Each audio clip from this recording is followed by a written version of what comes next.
The Shadow over Innsmouth, written by H.P. Lovecraft. Chapter 1.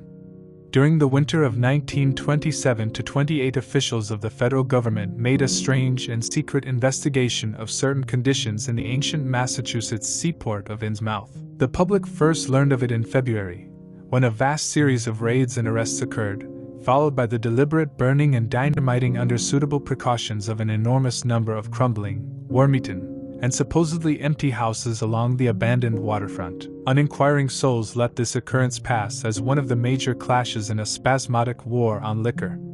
Keener news followers, however, wondered at the prodigious number of arrests, the abnormally large force of men used in making them, and the secrecy surrounding the disposal of the prisoners. No trials, or even definite charges were reported, nor were any of the captives seen thereafter in the regular jails of the nation.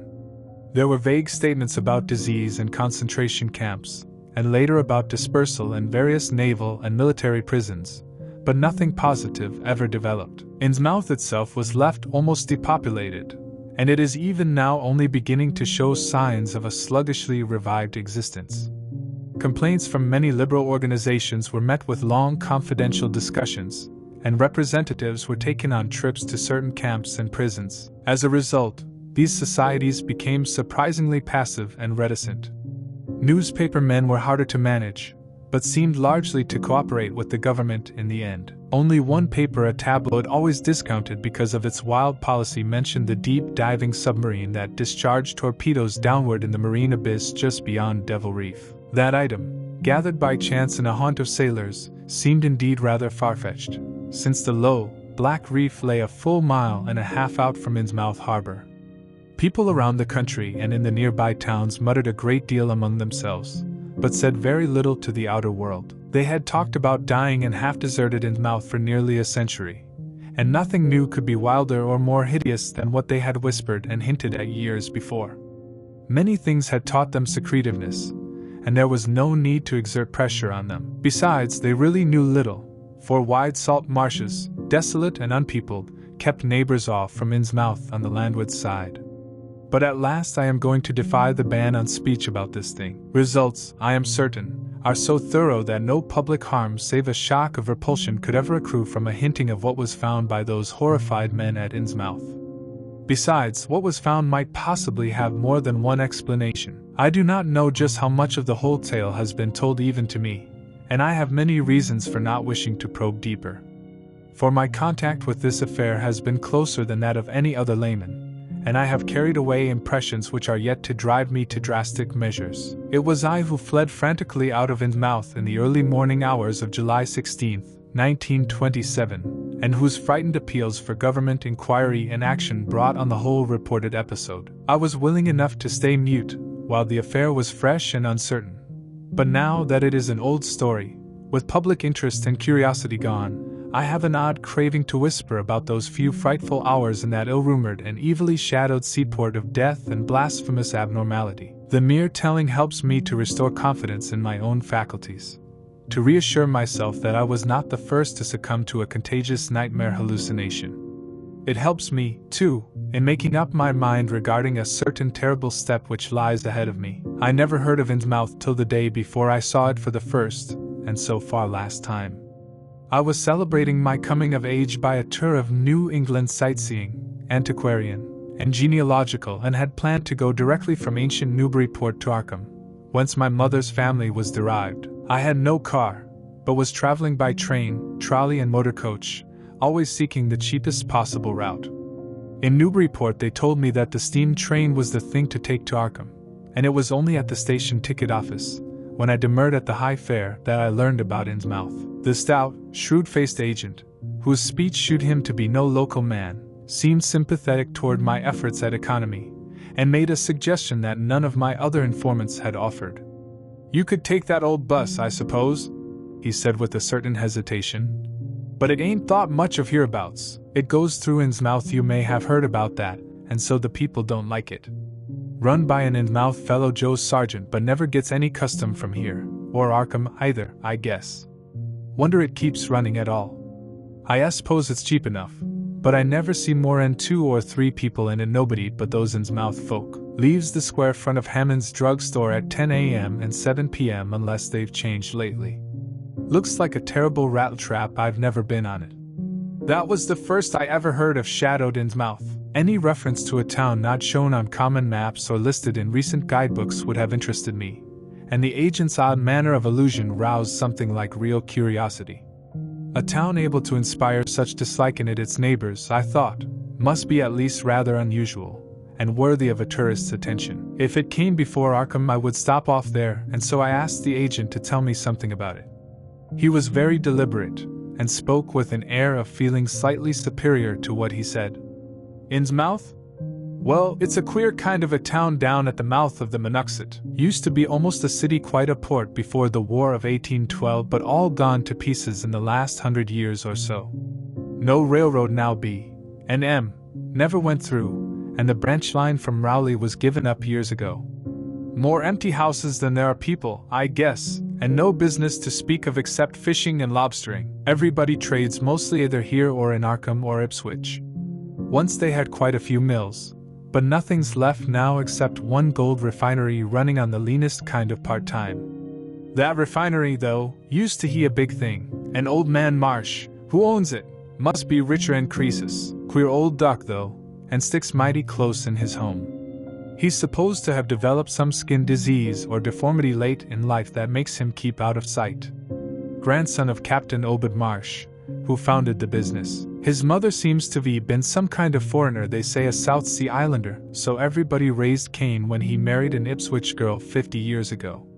They always do that about Innsmouth people, and folks here and hereabouts always try to cover up any Innsmouth blood they have in them. But Marsh's children and grandchildren look just like anyone else far as I can see. I've had M pointed out to me here though, come to think of it, the elder children don't seem to be around lately. Never saw the old man. And why is everybody so down on Innsmouth? Well, young fellow, you mustn't take too much stock in what people here say. They're hard to get started, but once they do get started they never let up. They've been telling things about Innsmouth, whispering mostly for the last 100 years, I guess, and I gather they're more scared than anything else. Some of the stories would make you laugh about old Captain Marsh driving bargains with the devil and bringing imps out of hell to live in Innsmouth, or about some kind of devil worship and awful sacrifices in some place near the wharves that people stumbled on around 1845 or thereabouts, but I come from Panton, Vermont, and that kind of story don't go down with me. You ought to hear, though, what some of the old-timers tell about the Black Reef off the coast, Devil Reef, they call it. It's well above water a good part of the time, and never much below it, but at that you could hardly call it an island. The story is that there's a whole legion of devils seen sometimes on that reef sprawled about, or darting in and out of some kind of caves near the top. It's a rugged, uneven thing, a good bit over a mile out, and toward the end of shipping days sailors used to make big detours just to avoid it. That is, sailors that didn't hail from Innsmouth. One of the things they had against old Captain Marsh was that he was supposed to land on it sometimes at night when the tide was right. Maybe he did, for I dare say the rock formation was interesting, and it's just barely possible he was looking for pirate loot and maybe finding it. But there was talk of his dealing with demons there. Fact is, I guess on the whole it was really the captain that gave the bad reputation to the reef. That was before the big epidemic of 1846, when over half the folks in Innsmouth was carried off. They never did quite figure out what the trouble was, but it was probably some foreign kind of disease brought from China or somewhere by the shipping. It surely was bad enough there was riots over it, and all sorts of ghastly doings that I don't believe ever got outside of town, and it left the place in awful shape. Never came back. There can't be more than 300 or 400 people living there now. But the real thing behind the way folks feel is simply race prejudice, and I don't say I'm blaming those that hold it. I hate those Innsmouth folks myself, and I wouldn't care to go to their town. I suppose you know, though I can see you're a Westerner by your talk, what a lot our New England ships used to have to do with queer ports in Africa, Asia, the South Seas, and everywhere else, and what queer kinds of people they sometimes brought back with them. You've probably heard about the Salem man that came home with a Chinese wife, and maybe you know there's still a bunch of Fiji Islanders somewhere around Cape Cod. Well, there must be something like that back of the Innsmouth people. The place always was badly cut off from the rest of the country by marshes and creeks, and we can't be sure about the ins and outs of the matter. But it's pretty clear that old Captain Marsh must have brought home some odd specimens when he had all 3 of his ships in commission back in the 20s and 30s. There certainly is a strange kind of streak in the Innsmouth folks today. I don't know how to explain it, but it sort of makes you crawl. You'll notice a little in Sargent if you take his bus. Some of 'em have queer narrow heads with flat noses and bulgy, starry eyes that never seem to shut, and their skin ain't quite right, rough and scabby, and the sides of the necks are all shriveled or creased up. Get bald too very young. The older fellows look the worst. Fact is, I don't believe I've ever seen a very old chap of that kind. Guess they must die of looking in the glass. Animals hate 'em. They used to have lots of horse trouble before the autos came in. Nobody around here or in Arkham or Ipswich will have anything to do with them, and they act kind of offish themselves when they come to town or when anyone tries to fish on their grounds. Queer how fish are always thick off Innsmouth Harbor when there ain't any anywhere else around. But just try to fish there yourself, and see how the folks chase you off.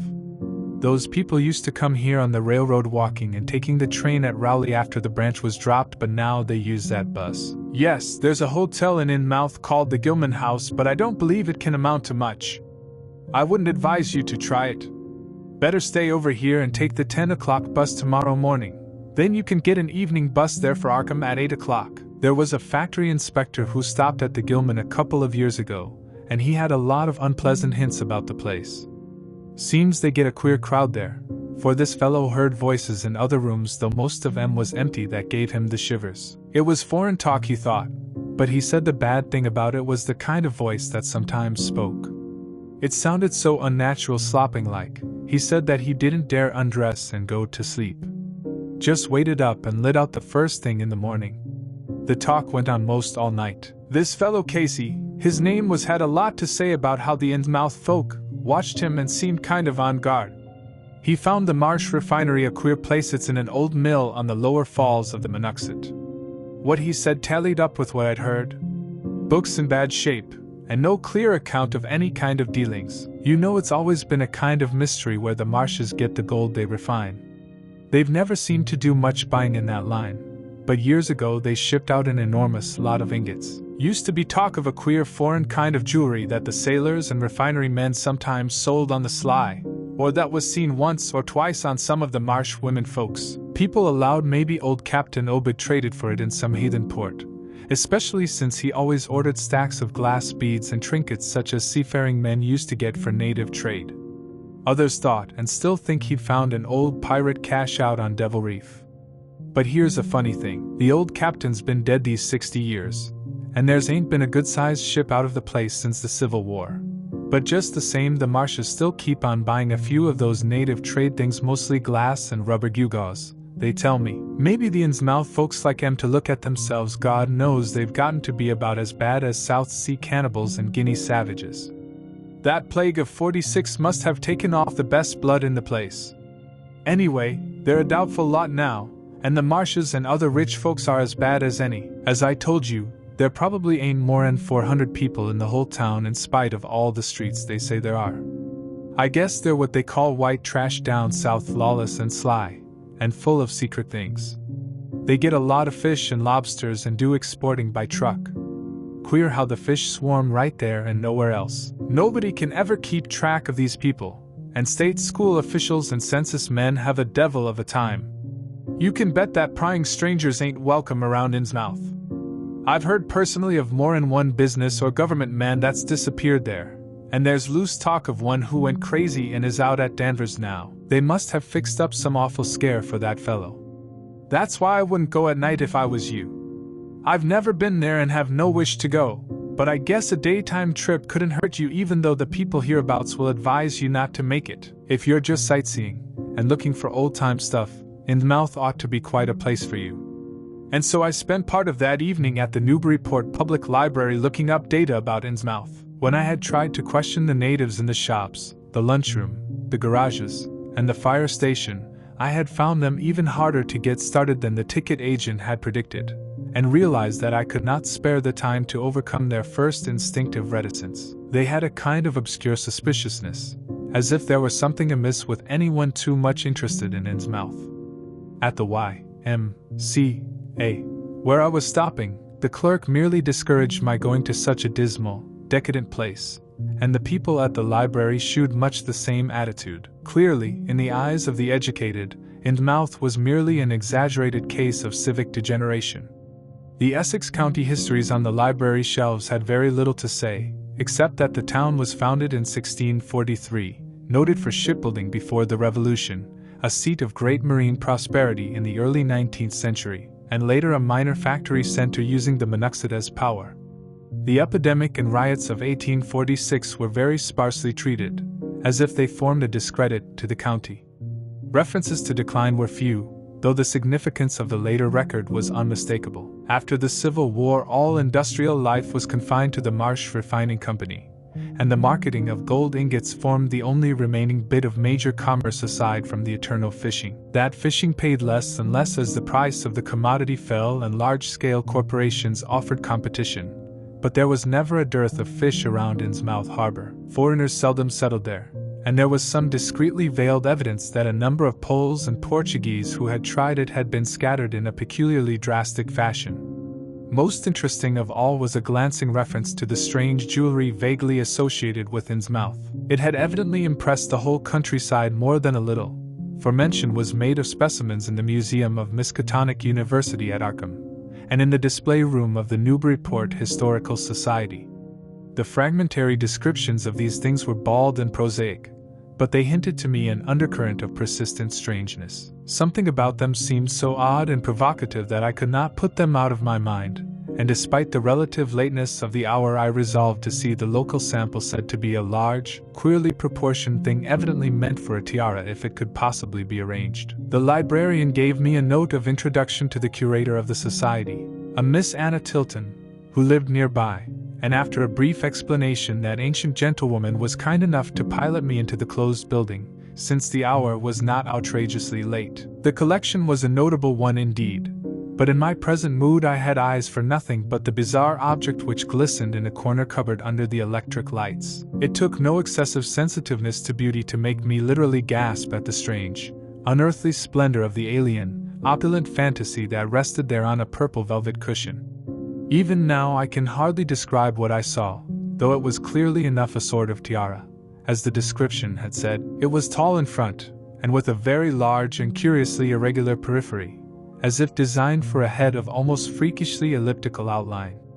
The materials seemed to be predominantly gold, though a weird lighter lustrousness hinted at some strange alloy with an equally beautiful and scarcely identifiable metal. Its condition was almost perfect, and one could have spent hours in studying the striking and puzzlingly untraditional designs, some simply geometrical, and some plainly marine chased or molded in high relief on its surface with a craftsmanship of incredible skill and grace. The longer I looked, the more the thing fascinated me, and in this fascination there was a curiously disturbing element hardly to be classified or accounted for.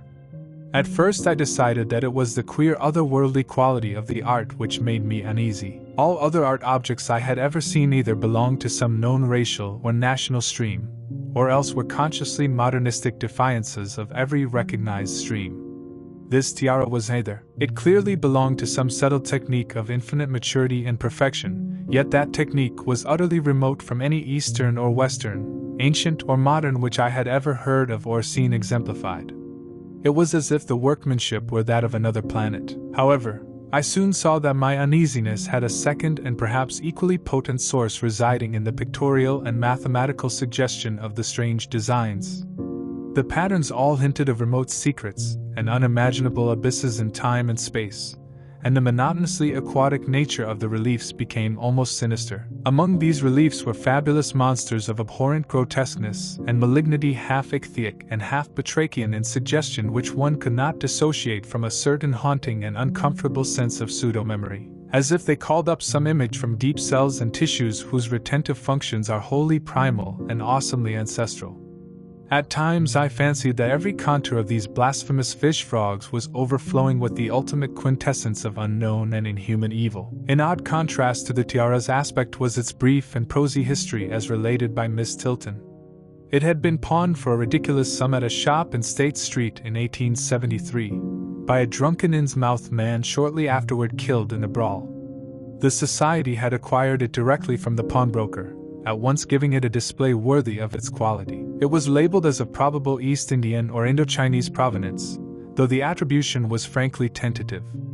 Miss Tilton, comparing all possible hypotheses regarding its origin and its presence in New England, was inclined to believe that it formed part of some exotic pirate horde discovered by old Captain Obed Marsh. This view was surely not weakened by the insistent offers of purchase at a high price which the Marshes began to make as soon as they knew of its presence, and which they repeated to this day despite the society's unvarying determination not to sell. As the good lady shooed me out of the building, she made it clear that the pirate theory of the Marsh fortune was a popular one among the intelligent people of the region. Her own attitude toward shadowed Innsmouth, which she never seen, was one of disgust at a community slipping far down the cultural scale, and she assured me that the rumors of devil worship were partly justified by a peculiar secret cult which had gained force there and engulfed all the Orthodox churches. It was called, she said, the Esoteric Order of Dagon, and was undoubtedly a debased, quasi-pagan thing imported from the East a century before,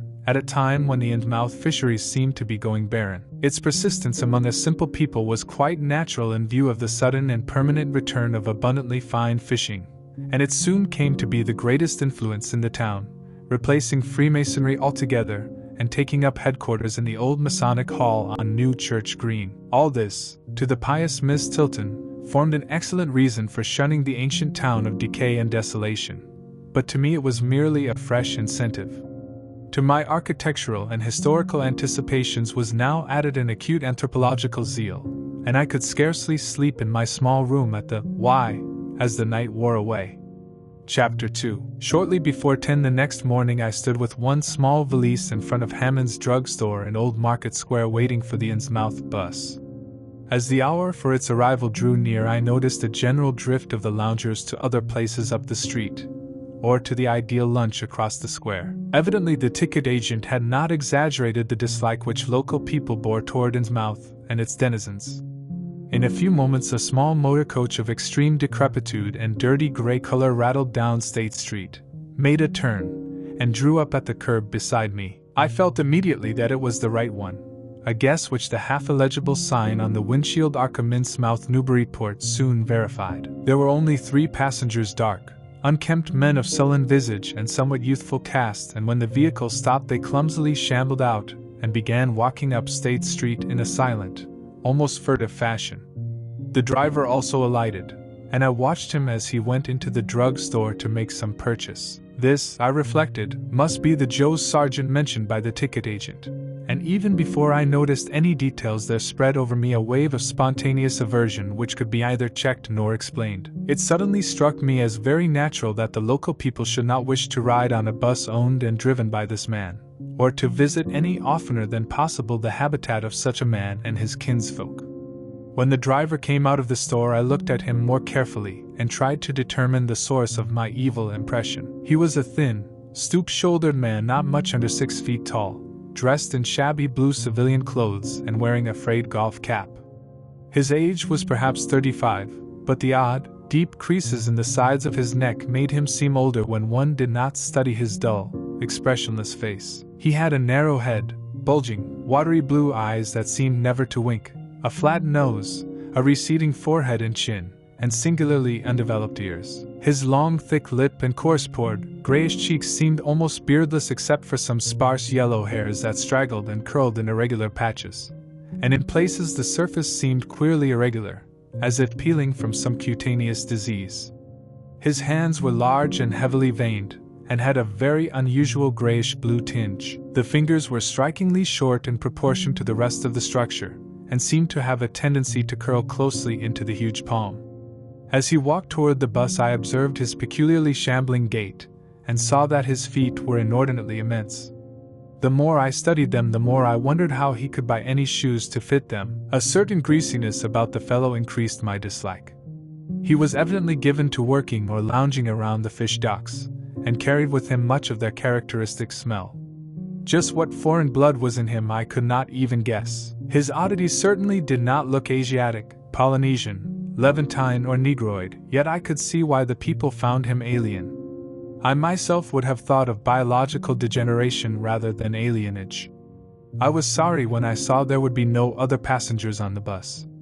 Somehow I did not like the idea of riding alone with this driver, but as leaving time obviously approached, I conquered my qualms and followed the man aboard, extending him a dollar bill and murmuring the single word, "Innsmouth." He looked curiously at me for a second as he returned 40 cents change without speaking. I took a seat far behind him, but on the same side of the bus, since I wished to watch the shore during the journey. At length the decrepit vehicle stared with a jerk, and rattled noisily past the old brick buildings of State Street amidst a cloud of vapor from the exhaust. Glancing at the people on the sidewalks, I thought I detected in them a curious wish to avoid looking at the bus, or at least a wish to avoid seeming to look at it. Then we turned to the left into High Street, where the going was smoother, flying by stately old mansions of the early Republic and still older colonial farmhouses, passing the Lower Green and Parker River, and finally emerging into a long, monotonous stretch of open shore country. The day was warm and sunny, but the landscape of sand and sedgegrass and stunted shrubbery became more and desolate as we proceeded. Out the window I could see the blue water and the sandy line of Plum Island, and we presently drew very near the beach as our narrow road veered off from the main highway to Rowley and Ipswich. There were no visible houses, and I could tell by the state of the road that traffic was very light hereabouts. The weather-worn telephone poles carried only 2 wires. Now and then we crossed crude wooden bridges over tidal creeks that wound far inland and promoted the general isolation of the region. Once in a while I noticed dead stumps and crumbling foundation walls above the drifting sand, and recalled the old tradition quoted in one of the histories I had read, that this was once a fertile and thickly settled countryside. The change, it was said, came simultaneously with the Innsmouth epidemic of L846, and was thought by simple folk to have a dark connection with hidden forces of evil. Actually, it was caused by the unwise cutting of woodlands near the shore, which robbed the soil of the best protection and opened the way for waves of wind-blown sand. At last we lost sight of Plum Island and saw the vast expanse of the open Atlantic on our left. Our narrow course began to climb steeply, and I felt a singular sense of disquiet in looking at the lonely crest ahead where the rutted roadway met the sky. It was as if the bus were about to keep on in its ascent, leaving the sane earth altogether and merging with the unknown arcana of upper air and cryptical sky.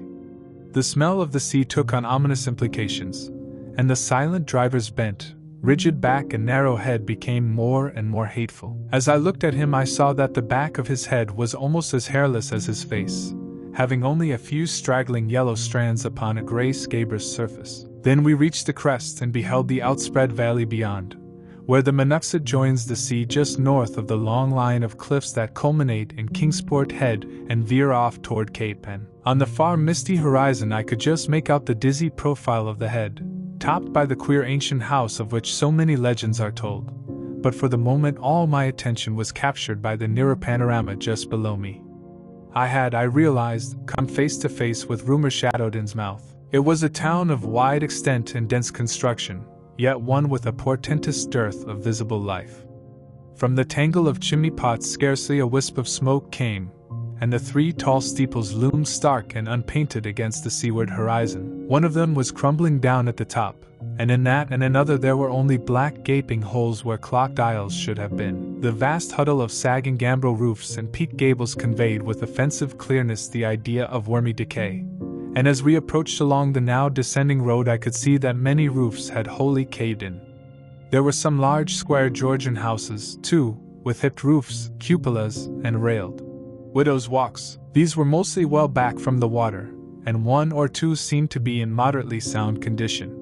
Stretching inland from among them I saw the rusted, grass-grown line of the abandoned railway, with leaning telegraph poles now devoid of wires, and the half-obscured lines of the old carriage roads to Rowley and Ipswich. The decay was worst close to the waterfront, though in its very midst I could spy the white belfry of a fairly well-preserved brick structure which looked like a small factory. The harbor, long clogged with sand, was enclosed by an ancient stone breakwater, on which I could begin to discern the minute forms of a few seated fishermen, and at whose end were what looked like the foundations of a bygone lighthouse. A sandy tongue had formed inside this barrier, and upon it I saw a few decrepit cabins, moored dories, and scattered lobster pots. The only deep water seemed to be where the river poured out past the belfried structure, and turned southward to join the ocean at the breakwater's end. Here and there the ruins of wharves jutted out from the shore to end in indeterminate rottenness, those farthest south seeming the most decayed. And far out at sea, despite a high tide, I glimpsed a long, black line scarcely rising above the water yet carrying a suggestion of odd latent malignancy. This, I knew, must be Devil Reef. As I looked, a subtle, curious sense of beckoning seemed superadded to the grim repulsion, and oddly enough, I found this overtone more disturbing than the primary impression. We met no one on the road, but presently began to pass deserted farms in varying stages of ruin. Then I noticed a few inhabited houses with rags stuffed in the broken windows and shells and dead fish lying about the littered yards. Once or twice I saw listless-looking people working in barren gardens or digging clams on the fishy-smelling beach below, and groups of dirty, simian-visaged children playing around weed-grown doorsteps. Somehow these people seemed more disquieting than the dismal buildings, for almost every one had certain peculiarities of face and motions which I instinctively disliked without being able to define or comprehend them. For a second I thought this typical physique suggested some picture I had seen, perhaps in a book, under circumstances of particular horror or melancholy. But this pseudo-recollection passed very quickly. As the bus reached a lower level I began to catch the steady note of a waterfall through the unnatural stillness. The leaning, unpainted houses grew thicker, lined both sides of the road, and displayed more urban tendencies than did those we were leaving behind. The panorama ahead had contracted to a street scene, and in spots I could see where a cobblestone pavement and stretches of brick sidewalk had formerly existed. All the houses were apparently deserted, and there were occasional gaps where tumble-down chimneys and cellar walls told of buildings that had collapsed. Pervading everything was the most nauseous fishy odor imaginable. Soon cross streets and junctions began to appear, those on the left leading to shoreward realms of unpaved squalor and decay, while those on the right shewed vistas of departed grandeur. So far I had seen no people in the town, but there now came signs of a sparse habitation, curtained windows here and there, and an occasional battered motorcar at the curb. Pavement and sidewalks were increasingly well defined, and though most of the houses were quite old wood and brick structures of the early 19th century, they were obviously kept fit for habitation. As an amateur antiquarian, I almost lost my olfactory disgust and my feeling of menace and repulsion amidst this rich, unaltered survival from the past. But I was not to reach my destination without one very strong impression of pointedly disagreeable quality. The bus had come to a sort of open concourse or radial point with churches on two sides and the bedraggled remains of a circular green in the center, and I was looking at a large pillared hall on the right-hand junction ahead. The structure's once white paint was now gray and peeling, and the black and gold sign on the pediment was so faded that I could only with difficulty make out the words, "Esoteric Order of Dagon." This, then, was the former Masonic hall, now given over to a degraded cult. As I strained to decipher this inscription, my notice was distracted by the raucous tones of a cracked bell across the street, and I quickly turned to look out the window on my side of the coach. The sound came from a squat stone church of manifestly later date than most of the houses, built in a clumsy Gothic fashion and having a disproportionately high basement with shuttered windows. Though the hands of its clock were missing on the side I glimpsed, I knew that those hoarse strokes were tolling the hour of 11. Then suddenly all thoughts of time were blotted out by an onrushing image of sharp intensity and unaccountable horror which had seized me before I knew what it really was. The door of the church basement was open, revealing a rectangle of blackness inside. And as I looked, a certain object crossed or seemed to cross that dark rectangle, burning into my brain a momentary conception of nightmare which was all the more maddening because analysis could not shew a single nightmarish quality in it. It was a living object, the first except the driver that I had seen since entering the compact part of the town, and had I been in a steadier mood I would have found nothing whatever of terror in it. Clearly, as I realized a moment later, it was the pastor, clad in some peculiar vestments doubtless introduced since the Order of Dagon had modified the ritual of the local churches. The thing which had probably caught my first subconscious glance and supplied the touch of bizarre horror was the tall tiara he wore, an almost exact duplicate of the one Miss Tilton had shown me the previous evening. This, acting on my imagination, had supplied namelessly sinister qualities to the indeterminate face and robed, shambling form beneath it. There was not, I soon decided, any reason why I should have felt that shuddering touch of evil pseudo-memory? Was it not natural that a local mystery cult should adopt among its regimentals an unique type of headdress made familiar to the community in some strange way, perhaps as treasure trove? A very thin sprinkling of repellent-looking youngish people now became visible on the sidewalks, lone individuals, and silent knots of 2 or 3. The lower floors of the crumbling houses sometimes harbored small shops with dingy signs, and I noticed a parked truck or two as we rattled along. The sound of waterfalls became more and more distinct, and presently I saw a fairly deep river gorge ahead, spanned by a wide, iron-railed highway bridge beyond which a large square opened out. As we clanked over the bridge, I looked out on both sides and observed some factory buildings on the edge of the grassy bluff or part way down. The water far below was very abundant, and I could see 2 vigorous sets of falls upstream on my right, and at least 1 downstream on my left. From this point the noise was quite deafening. Then we rolled into the large semicircular square across the river and drew up on the right-hand side in front of a tall, cupola-crowned building with remnants of yellow paint, and with a half-effaced sign proclaiming it to be the Gilman House. I was glad to get out of that bus, and at once proceeded to check my valise in the shabby hotel lobby. There was only one person in sight, an elderly man without what I had come to call the Innsmouth look, and I decided not to ask him any of the questions which bothered me, remembering that odd things had been noticed in this hotel. Instead, I strolled out on the square, from which the bus had already gone, and studied the scene minutely and appraisingly. One side of the cobblestoned open space was the straight line of the river.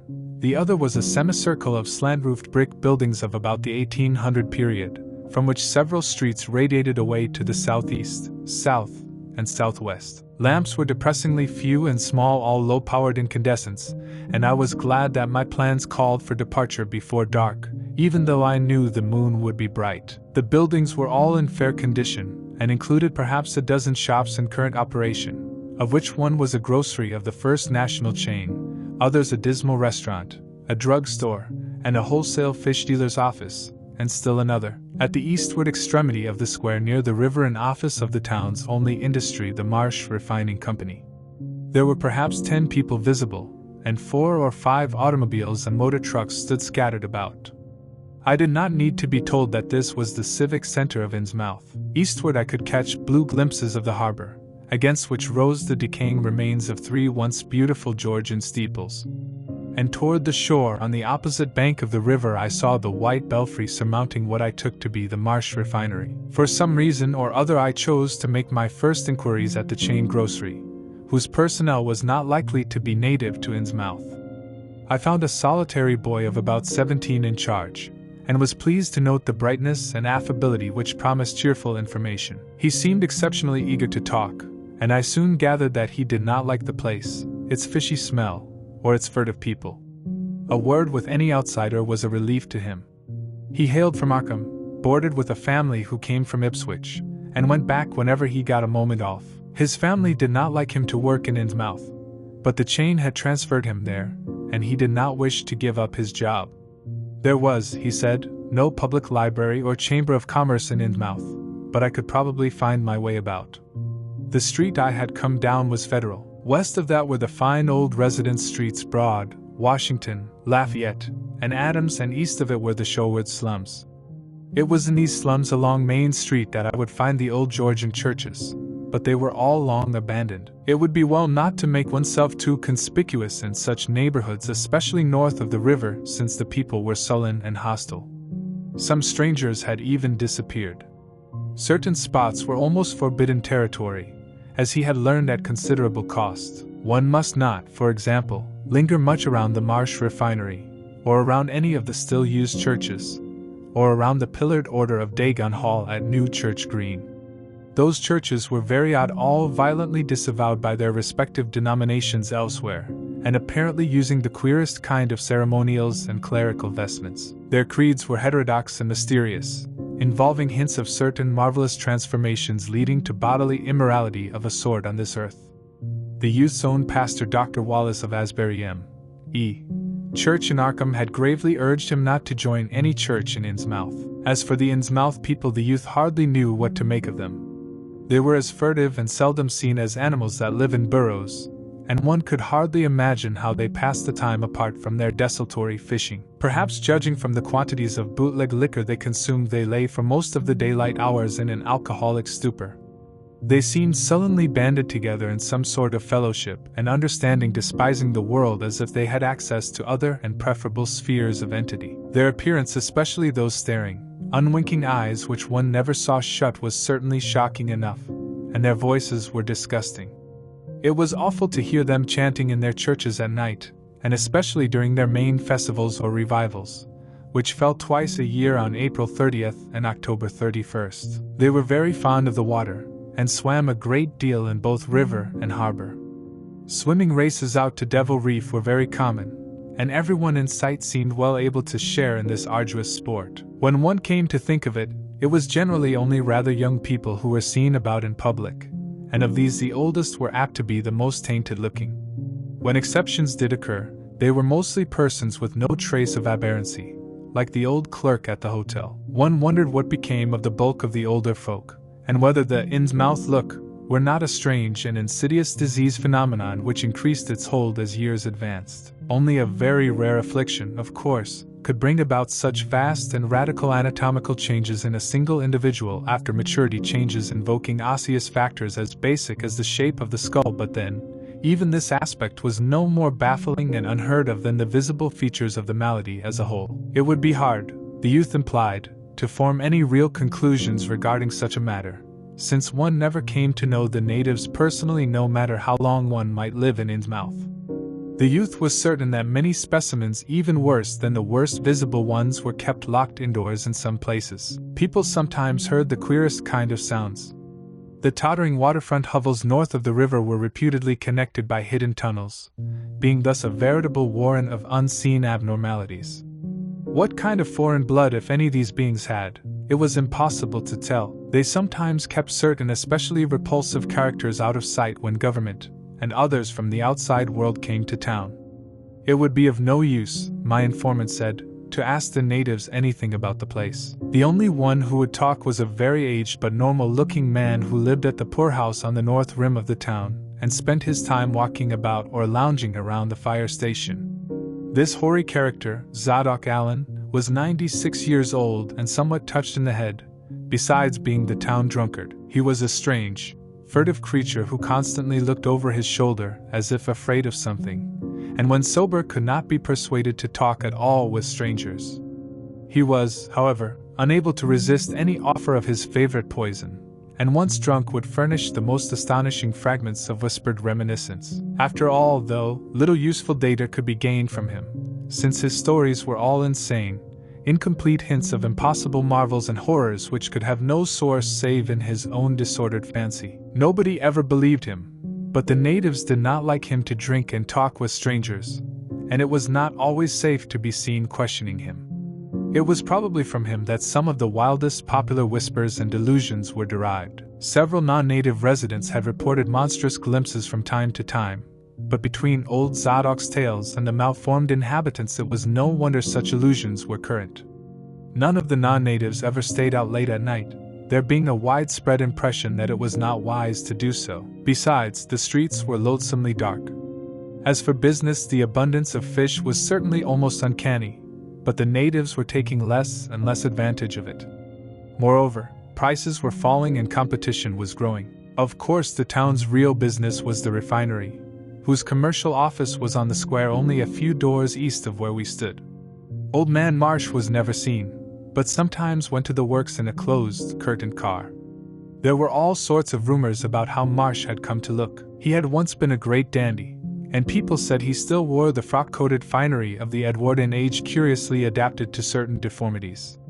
His son had formerly conducted the office in the square, but latterly they had been keeping out of sight a good deal and leaving the brunt of affairs to the younger generation. The sons and their sisters had come to look very queer, especially the elder ones, and it was said that their health was failing.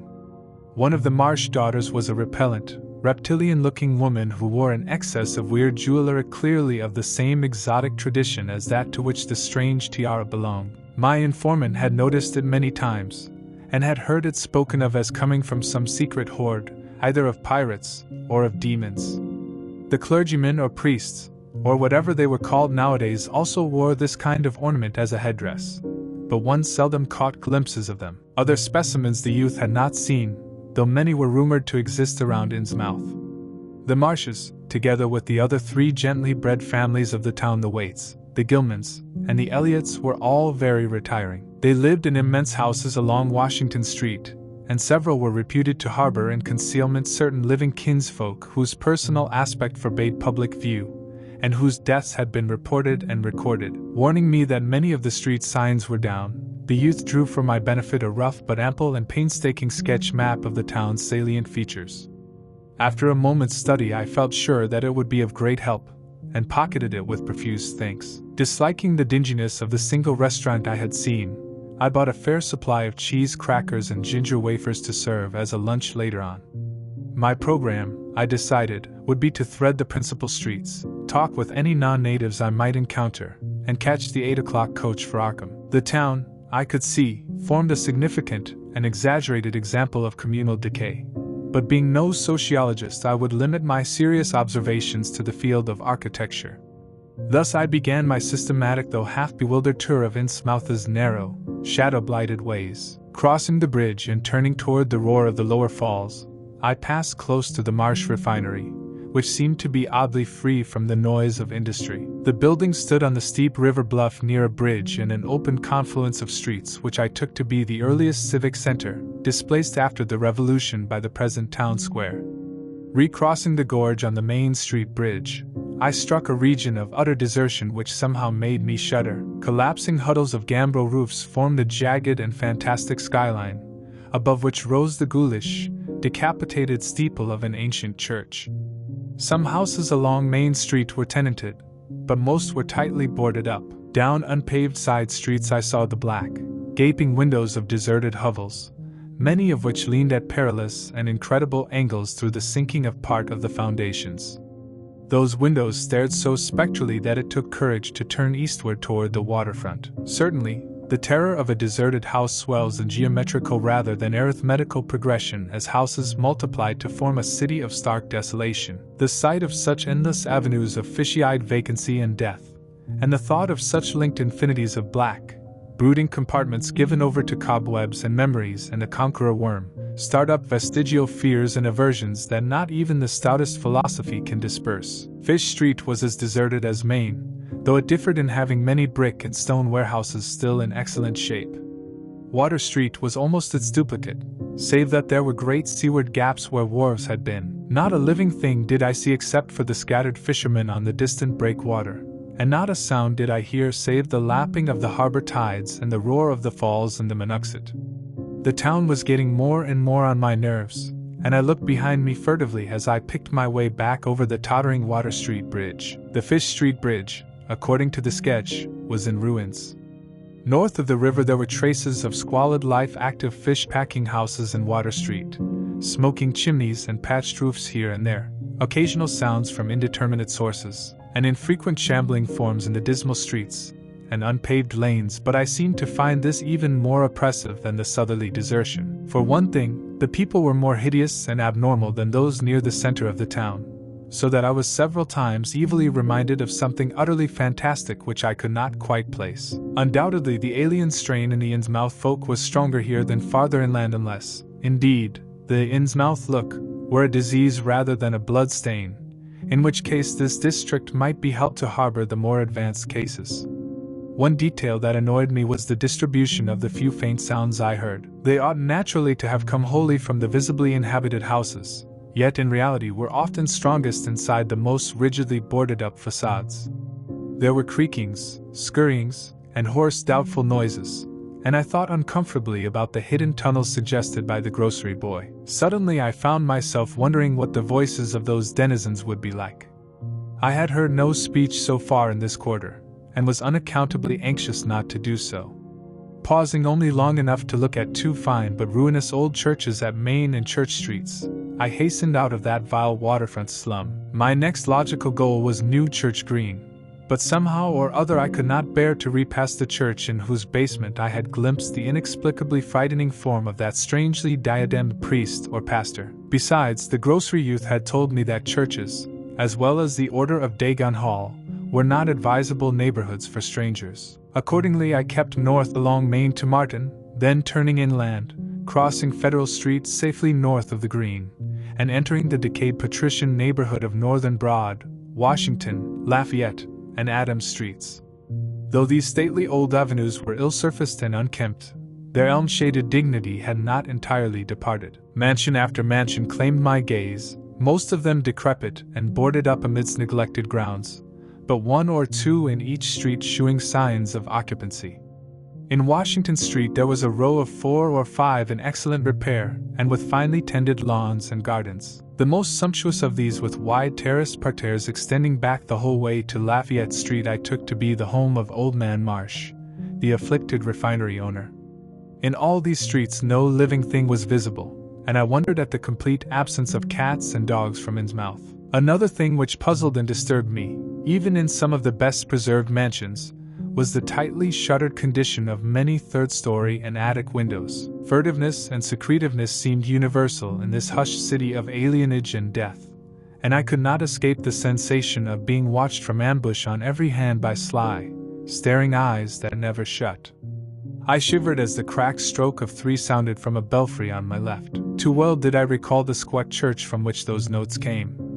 Following Washington Street toward the river, I now faced a new zone of former industry and commerce, noting the ruins of a factory ahead, and seeing others, with the traces of an old railway station and covered railway bridge beyond, up the gorge on my right. The uncertain bridge now before me was posted with a warning sign, but I took the risk and crossed again to the south bank where traces of life reappeared.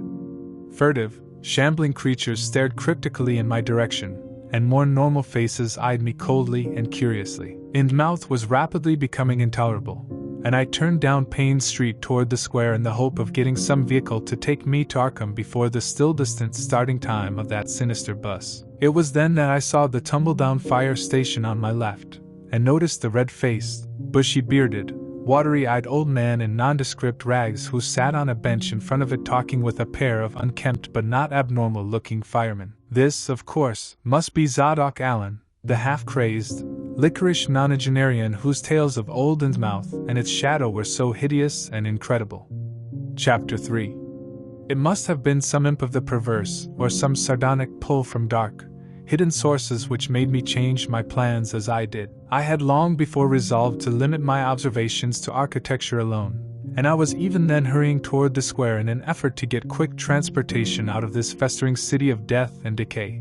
But the sight of old Zadok Allen set up new currents in my mind and made me slacken my pace uncertainly. I had been assured that the old man could do nothing but hint at wild, disjointed, and incredible legends, and I had been warned that the natives made it unsafe to be seen talking with him. Yet the thought of this aged witness to the town's decay, with memories going back to the early days of ships and factories, was a lure that no amount of reason could make me resist. After all, the strangest and maddest of myths are often merely symbols or allegories based upon truth, and old Zadok must have seen everything which went on around Innsmouth for the last 90 years. Curiosity flared up beyond sense and caution, and in my youthful egotism I fancied I might be able to sift a nucleus of real history from the confused, extravagant outpouring I would probably extract with the aid of raw whiskey. I knew that I could not accost him then and there, for the fireman would surely notice and object. Instead, I reflected, I would prepare by getting some bootleg liquor at a place where the grocery boy had told me it was plentiful. Then I would loaf near the fire station in apparent casualness, and fall in with old Zadok after he had started on one of his frequent rambles. The youth had said that he was very restless, seldom sitting around the station for more than an hour or 2 at a time.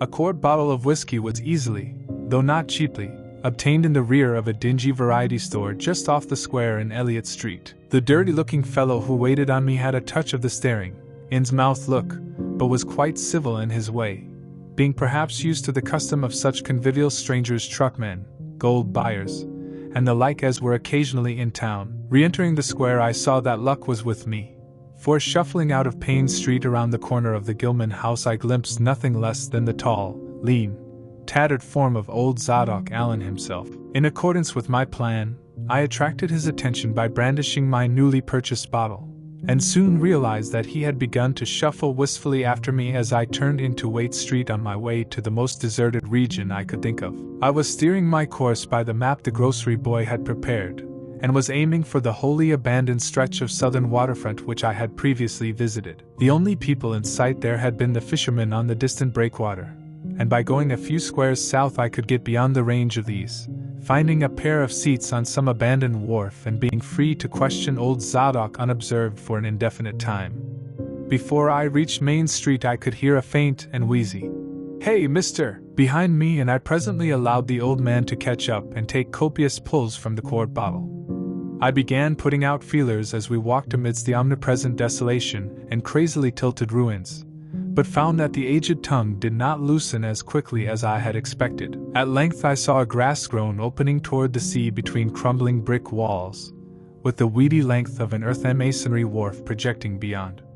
Piles of moss-covered stones near the water promised tolerable seats, and the scene was sheltered from all possible view by a ruined warehouse on the north. Here, I thought, was the ideal place for a long secret colloquy, so I guided my companion down the lane and picked out spots to sit in among the mossy stones. The air of death and desertion was ghoulish, and the smell of fish almost insufferable, but I was resolved to let nothing deter me. About 4 hours remained for conversation if I were to catch the 8 o'clock coach for Arkham, and I began to dole out more liquor to the ancient tippler, meanwhile eating my own frugal lunch.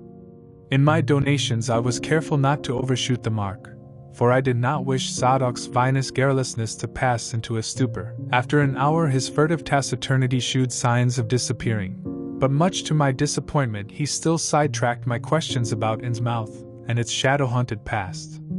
He would babble of current topics, revealing a wide acquaintance with newspapers and a great tendency to philosophize in a sententious village fashion. Toward the end of the second hour I feared my quart of whiskey would not be enough to produce results, and was wondering whether I had better leave old Zadok and go back for more. Just then, however, chance made the opening which my questions had been unable to make, and the wheezing ancient's rambling took a turn that caused me to lean forward and listen alertly. My back was toward the fishy-smelling sea, but he was facing it, and something or other had caused his wandering gaze to light on the low, distant line of Devil Reef, then showing plainly and almost fascinatingly above the waves. The sight seemed to displease him, for he began a series of weak curses which ended in a confidential whisper and a knowing leer. He bent toward me, took hold of my coat lapel, and hissed out some hints that could not be mistaken. "Thars war it all begun, that cursed place of all wickedness where the deep water starts. Gate o' hell sheer drop down to a bottom no soundin' line can tek. Old Captain Obed done it him that found 8 more and was good fair him in the South Sea Islands. Everybody was in a bad way them days, trade fallin' off, mills losin' business, even the new ones, and the best of our menfolks kilt aprivaterin in the War of 1812 or lost with the Elizy brig and the Ranger scow both on M. Gilman Venters. Obed Marsh he had 3 ships afloat, brigantine Colemy, brig Hefty, and bark Shumatry Queen. He was the only one as kept on with the East Indian Pacific trade, though Esdras Martin's barkentine Malay bride made a venter as late as 28. Never was nobody like Captain Obed old limb o' Satan. Heh, I can mind him tellin' about furrin parts, and callin' all the folks stupid for goin' to Christian meetin' and bearin' their burdens meek and lowly. Says they'd orter get better gods like some o' the folks in the Injies gods, as you'd bring 'em good fishin' in return for their sacrifices, and you'd really answer folks' prayers. Matt Elliott, his fuss mate, talked a lot too, only he was again folks' doin' any heathen things. Told about an island east of Otaheite where they was a lot o' stone ruins older 'n anybody knew anything about, kind o' like them on Ponape, in the Carolines, but with carvings of faces that looked like the big statues on Easter Island. There was a little volcanic island near there, too, where there was other ruins with different carven ruins all wore away like they'd been under the sea on't, and with pictures of awful monsters all over 'em. Wall, sir, Matt he says the natives in there had all the fish they could catch, and sported bracelets and armlets and head rigs made 8 o' a queer kind o' golden covered with pictures o' monsters just like the ones carved over the ruins on the little island, sort of fish-like frogs or frog-like fishes that was drawed in all kinds o' positions, like's they was human beings.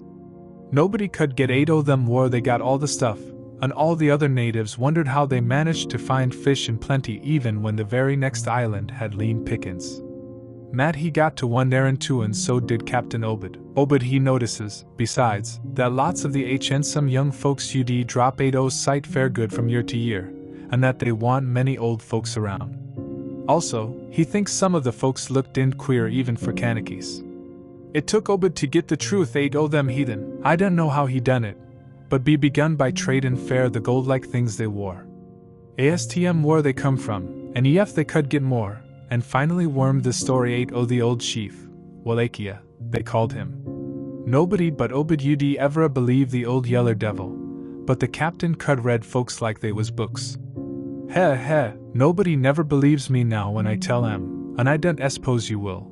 Young feller though come to look at ye hev kind got them sharp readin' eyes like Obed had. The old man's whisper grew fainter, and I found myself shuddering at the terrible and sincere portentousness of his intonation, even though I knew his tale could be nothing but drunken fantasy. Wall, sir, Obed he lard that they's things on this arth as most folks never heard about and wouldn't believe ye ef they did hear. LT seems these Kanakys was sacrificin' heaps o' their young men and maidens to some kind o' god things that lived under the sea, and gettin' all kinds o' favor in return. They met the things on the little islet with the queer ruins, and it seems them awful pictures o' frogfish monsters was supposed to be pictures o' these things. Meb they was the kind o' critters as got all the mermaid stories and sex started. They had all kinds of cities on the sea bottom, and this island was heaved up from thar. Seemed they was some of the things alive in the stone buildings when the island come up sudden to the surface. That's how the Kanakys got wind they was down thar, made sign talk as soon as they got over being skeered, and pieced up a bargain afore long. Them things liked human sacrifices. Had ages afore, but lost track o' the upper world after a time. What they done to the victims it ain't fair me to say, and I guess Obed wasn't none too sharp about a skin, but it was all right with the heathens, because they'd been having a hard time and was desperate about everything. They give a certain number o' young folks to the sea things twice every year, may even Halloween regular as could be. Also give some of the carved knickknacks they made. What the things agreed to give in return was plenty of fish they druv em in from all over the sea and a few gold-like things now and then. Wall, as I says, the natives met the things on the little volcanic islet going there in canoes with the sacrifices etc. and bringin' back any of the gold-like jewels as was comin' to em. The Kanakys told them as how folks from the other islands might want to wipin' out if they got wind o' their bein' thar, but they says they don't care much, because they could wipe out the whole brood o' humans ef they was willin' to bother, that is, any as didn't be sartin signs sec as was used onct by the lost old ones, whoever they was, but not wantin' to bother, they'd lay low when anybody visited the island. When it come to maddin' with them toad-lookin' fishes, the Kanakys kind-o' balked, but finally they larned something as put a new face on the matter. Seems that human folks has got a kind of relation to sec water beasts, that everything alive come ate o' the water octin only needs a little change to go back agin. Them things told the Kanakys that ef they mixed bloods there'd be children as look human at fust, but later turn more and more like the things, till finally they'd take to the water and jine the main lot o' things down har. And this is the important part, young fella them as turned into fish things and went into the water wouldn't never die. Them things never died except they was killed violent. Wall, sir, it seems by the time Obed knowed them islanders they was all full o' fish blood from them deep water things. When they got old and begun to shew it, they was kept hid until they felt like talking to the water and quit in the place. Some was more tetched than others, and some never did change quite enough to take to the water. But mostly they turned out just the way them things said. Them as was born more like the things changed arly, but them as was nearly human sometimes stayed on the island till they was past 70, though they'd usually go down under for trial trips afore that. Folks as had took to the water generally come back a good deal to visit, so's a man often be talkin' to his own 5 times great-grandfather who'd left the dry land a couple o' 100 years or so afore. Everybody got 8 o' the day o' dyin' except in canoe wars with the other islanders, or as sacrifices to the sea gods down below, or from snakebite or plague or sharp gallopin' ailments, or somethin' afore they could take to the water but simply looked for add to a kind o' change that wa'n't a bit horrible artet a while. They thought what they'd got was well with all they'd had to give up, and I guess Obed kind o' come to think the same hisself when he chewed over old Wallachia's story a bit. Wallachia, though, was one of the few as hadn't got none of the fish blood being of a royal line that intermarried with royal lines on other islands. Wallachia he shewed Obed a lot o' rites and incantations as had to do with the sea things, and let him see some o' the folks in the village as had changed a lot from human shape. Somehow or other, though, he never would let him see one of the reg'lar things from right ate o' the water. In the end he give him a funny kind o' thingamajig made ate o' lead or something, that he said you'd bring up the fish things from any place in the water where they might be a nest o' 'em. The day was to drop it down with the right kind o' prayers and sec. Wallachia allowed as the things was scattered all over the world, so's anybody that looked about could find a nest and bring 'em up if they was wanted. Matt he didn't like this business at all, and wanted Obed should keep away from the island. But the captain was sharp fair gain, and found he could get them gold-like things so cheap it you'd pay him to make a specialty of them. Things went on that way for years, and Obed got enough o' that gold-like stuff to make him start the refinery in Waits, old rundown fullin' mill.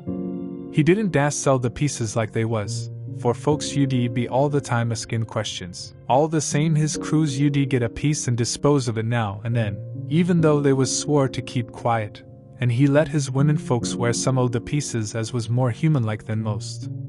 Well, come about 38 when I was 7-year-old Obed he found the island people all wiped ate between the yags. Seems the other islanders had got wind o' what was going on, and had took matters into their own hands.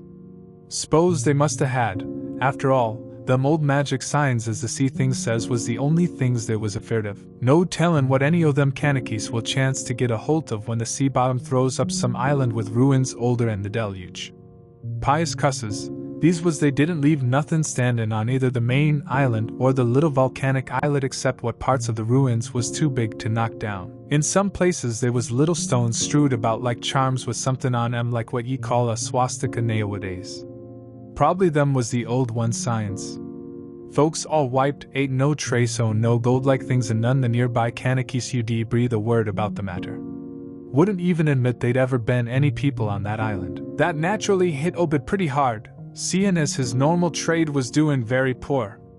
It hit the whole of Innsmouth, too, because in seafaring days what profited the master of a ship generally profited the crew proportionate. Most of the folks around the town took the hard times kind o' sheep-like and resigned, but they was in bad shape because the fishin' was peterin' ate and the mills wa'n't doin' none too well. Then's the time Obed he begun a cursin' at the folks fair bein' dull sheep and prayin' to a Christian heaven as didn't help them none. He told them he knowed o' folks as prayed to gods that give something ye really need, and says ef a good bunch o' men you'd stand by him, he could meb get a holt o' sartin powers as you'd bring plenty o' fish and quite a bit of gold. 0-foot course them as surveyed on the Shumatry Queen, and seed the island knowed what he meant, and wa'n't none too anxious to get close to see things like they'd heard tell on. But them as didn't know what 'twas all about got kind o' swayed by what Obed had to say, and begun to ask him what he could do to sit on the way to the faith as you'd bring results. Here the old man faltered, mumbled, and lapsed into a moody and apprehensive silence, glancing nervously over his shoulder and then turning back to stare fascinatedly at the distant black reef. When I spoke to him he did not answer, so I knew I would have to let him finish the bottle. The insane yarn I was hearing interested me profoundly, for I fancied there was contained within it a sort of crude allegory based upon the strangeness of Innsmouth and elaborated by an imagination at once creative and full of scraps of exotic legend. Not for a moment did I believe that the tale had any really substantial foundation, but nonetheless the account held a hint of genuine terror, if only because it brought in references to strange jewels clearly akin to the malign tiara I had seen at Newburyport. Perhaps the ornaments had, after all, come from some strange island, and possibly the wild stories were lies of the bygone Obed himself rather than of this antique toper. I handed Zadok the bottle, and he drained it to the last drop. It was curious how he could stand so much whiskey, for not even a trace of thickness had come into his high, wheezy voice. He licked the nose of the bottle and slipped it into his pocket, then beginning to nod and whisper softly to himself. I bent close to catch any articulate words he might utter, and thought I saw a sardonic smile behind the stained bushy whiskers. Yes, he was really forming words, and I could grasp a fair proportion of them. Poor Matt he alus was agin it tried to line up the folks on his side, and had long talks with the preachers. No use, they run the Congregational parson 8 ton, and the Methodist feller quit never did see resolved Babcock, the Baptist parson, Agin wrath zero Jehovah, I was a mightly little critter, but I heerd what I heerd in. Seen what I seen, Dagon and Ashtoreth, Belial and Beelzebub, golden calf and the idols o' Canaan and the Philistines, Babylonish abominations, mean, Tekel, Ophrys. He stopped again, and from the look in his watery blue eyes I feared he was close to a stupor after all. But when I gently shook his shoulder he turned on me with astonishing alertness, and snapped out some more obscure phrases. Don't believe me, hey, then just tell me, young feller, why Captain Obed and 20-odd other folks used to row 8 to Devil Reef in the dead o' night and chant things so loud ye could hear 'em all over town when the wind was right? Tell me that, hey? And tell me why Obed was always droppin' heavy things down into the deep water t'other side o' the reef where the bottom shoots down like a cliff lower in ye can sound.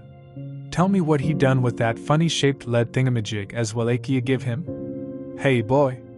And what did they all howl on May Eve, and Agin the next Halloween? And why'd the new church parsons fellers as used to he sailors wear them queer robes and cover theirselves with them gold-like things Obed brung? Hey! The watery blue eyes were almost savage and maniacal now, and the dirty white beard bristled electrically. Old Zadok probably saw me shrink back, for he began to cackle evilly. Heh. Beginnin' to see, hey? Meb ye'd like to have been me in them days, when I seed things at night 8 to see from the cupola top o' my house.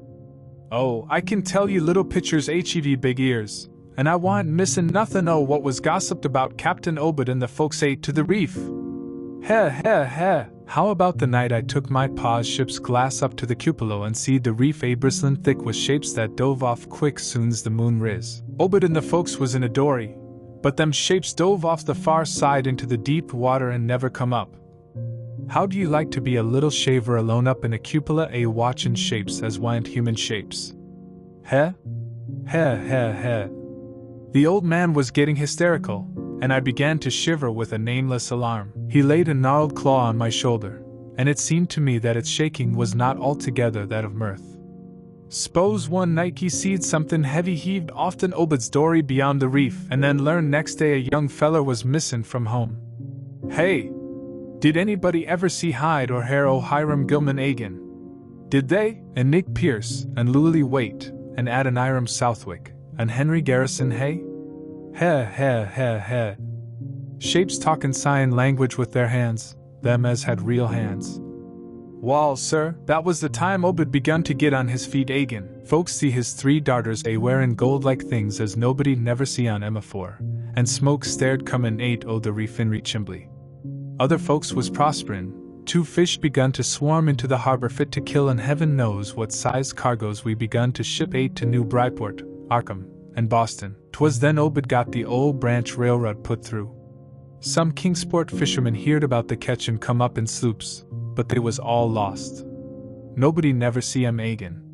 And just then our folk organized the esoteric Order Zero Dagon, and bought Massoik Hall often cavalry commandery for it. Heh. Matt Elliott was a mason in Agin the Sellin, but he dropped 8-0's sight just then.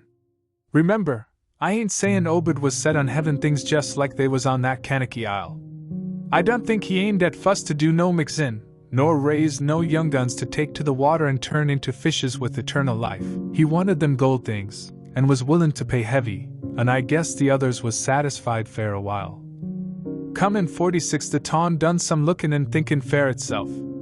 Too many folks missin' too much while preachin' at meetin' of a Sunday, too much talk about that reef. I guess I done a bit by tellin' Selectman Mowry what I see from the cupola.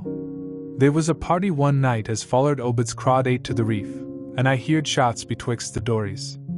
Next day Obed and 32 others was in jail, with everybody wonderin' jest what was afoot, and jest what charge Agin cud he got to holt. God, yef anybody looked ahead, a couple o' weeks later, when nothin' had been throwed into the sea fair that long.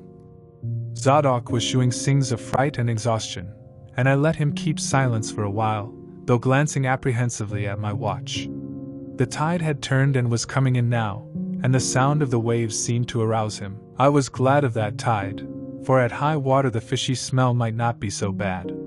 Again I strained to catch his whispers. That awful night.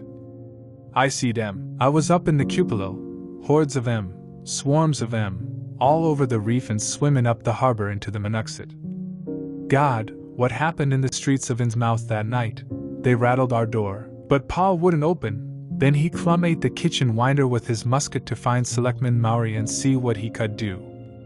Mounds o' the dead and the dying, shots and screams, shouting in Oil Square and Ton Square and New Church Green jail throwed open, proclamation, treason, called it the plague when folks comin' and found half hour, people missin', nobody left but them as you'd jine in with Obed and them things or else keep quiet, never heard o' my pa no more. The old man was panting and perspiring profusely. His grip on my shoulder tightened, everything cleaned up in the mornin' but they was traces. Obed he kinder takes charge and says things is going to be changed, others will worship with us at meetin' time, and sartin houses hez got to entertain guests. They wanted to mix like they done with the Kanakis, and he for one didn't feel bound to stop him. Far gone was Obed, just like a crazy man on the subject. He says they brung us fish and treasure, and should hev what they hankered after. Nothing was to be different on the outset, only we was to keep shy o' strangers ef we knowed what was good for us. We all had to take the oath o' Dagon, and later on they was second and third oaths that some o' us took. Them as UD help special, UD get special rewards gold and sec no use Balkan, fair they was millions of them down thar, they'd ruther not start risin' and wipin' ain't humankind.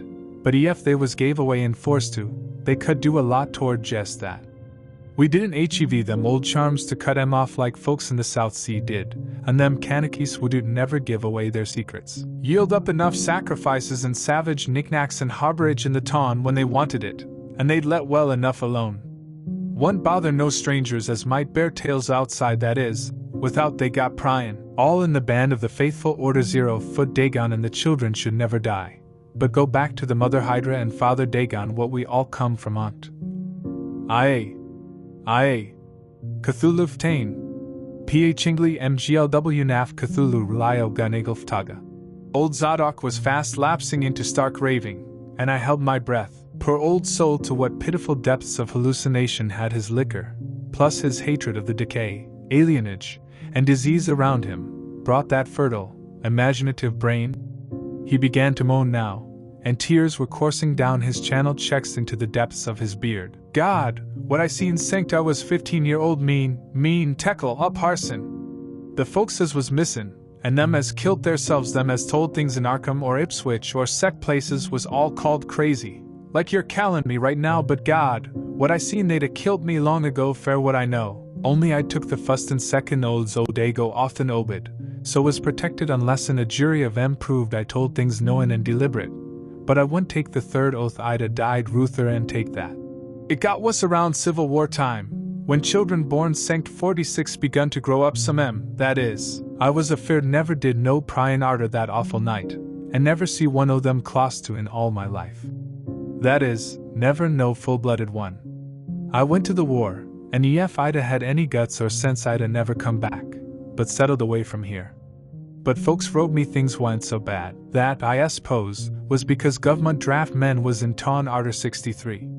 Arter the war it was just as bad again. People begun to fall off mills and shops shut down, shippin' stopped in the harbor, choked up, railroad give up, but they never stopped swimmin' in and ate o' the river from that cursed reef o' Satan, and more attic winters got boarded up. And more noises was heard in houses as wa'n't exposed to hev nobody in 'em. Folks outside hev their stories about us suppose you've heard a plenty on 'em, seein' what questions ye ast stories about things they've seed now and then, and about that queer jewelry as still comes in from somewheres and ain't quite all melted up, but nothin' never gets deaf night. Nobody'll believe nothin'. They call them gold-like things pirate loot, and a lay the Innsmouth folks hez fur'n blood or is distempered or somethin'. Beside them that lives here shoo off as many strangers as they kin, and encourage the rest not to get very cur'ous, specially round night time.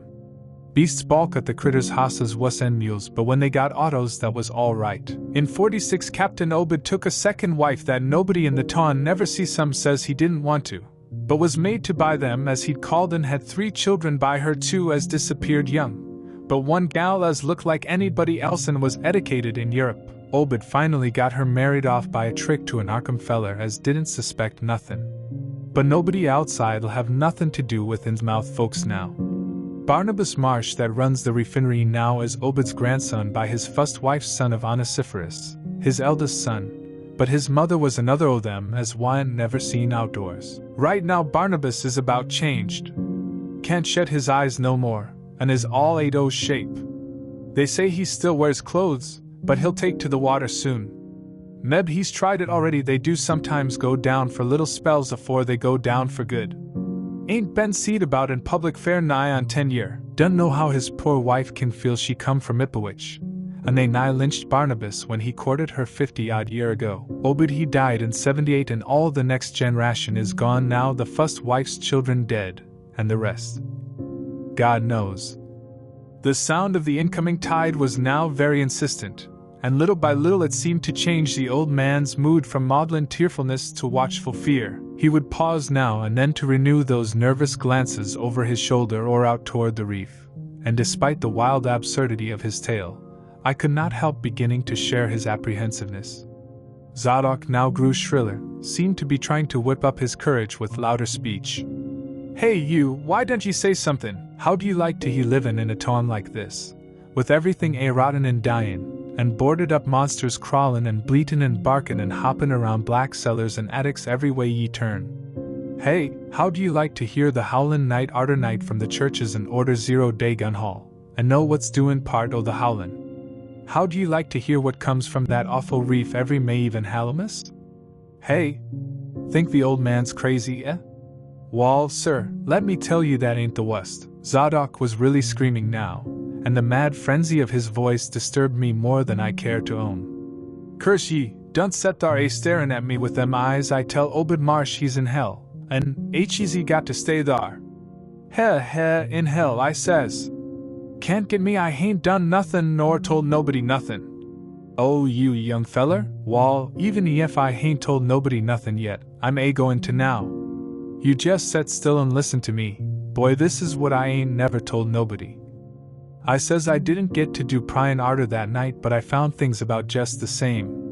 You want to know what the real horror is, hey? Wall, it's this: it ain't what them fish devils done, but what they're goin' to do. They're bringin' things up 8 war they come from into the town, been doin' it fair years, and slackenin' up lately. Them houses north o' the river betwixt Water and Main Streets is full of them devils and what they brung in when they get ready. I say, when they get, ever hear tell of a Shoggoth? Hey, d'ye hear me? I tell ye I know what them things be. I seen them one night when, yeah. The hideous suddenness and inhuman frightfulness of the old man's shriek almost made me faint. His eyes, looking past me toward the malodorous sea, were positively starting from his head, while his face was a mask of fear worthy of Greek tragedy. His bony claw dug monstrously into my shoulder, and he made no motion as I turned my head to look at whatever he had glimpsed. There was nothing that I could see, only the incoming tide, with perhaps one set of ripples more local than the long-flung line of breakers. But now Zadok was shaking me, and I turned back to watch the melting of that fear-frozen face into a chaos of twitching eyelids and mumbling gums. Presently his voice came back, albeit as a trembling whisper. "Get 8 here! Get 8 here! They seen us get 8 fair your life. Don't wait fair nothin', they know now, run fair it quick 8 this ton." Another heavy wave dashed against the loosing masonry of the bygone wharf, and changed the mad ancient's whisper to another inhuman and blood-curdling scream. "Yaha! Yeah!" Before I could recover my scattered wits, he had relaxed his clutch on my shoulder and dashed wildly inland toward the street, reeling northward around the ruined warehouse wall. I glanced back at the sea, but there was nothing there. And when I reached Water Street and looked along it toward the north, there was no remaining trace of Zadok Allen. Chapter 4. I can hardly describe the mood in which I was left by this harrowing episode, an episode at once mad and pitiful, grotesque and terrifying. The grocery boy had prepared me for it, yet the reality left me none the less bewildered and disturbed. Puerile though the story was, old Zadok's insane earnestness and horror had communicated to me a mounting unrest which joined with my earlier sense of loathing for the town and its blight of intangible shadow. Later I might sift the tale and extract some nucleus of historic allegory. Just now I wished to put it out of my head. The hour grown perilously late, my watch said 7:15. and the Arkham bus left town square at 8, so I tried to give my thoughts as neutral and practical a cast as possible, meanwhile walking rapidly through the deserted streets of gaping roofs and leaning houses toward the hotel where I had checked my valise and would find my bus. Though the golden light of late afternoon gave the ancient roofs and decrepit chimneys an air of mystic loveliness and peace, I could not help glancing over my shoulder now and then. I would surely be very glad to get out of malodorous and fear-shadowed Innsmouth, and wished there were some other vehicle than the bus driven by that sinister-looking fellow sergeant. Yet I did not hurry too precipitately, for there were architectural details worth viewing at every silent corner, and I could easily, I calculated, cover the necessary distance in a half hour.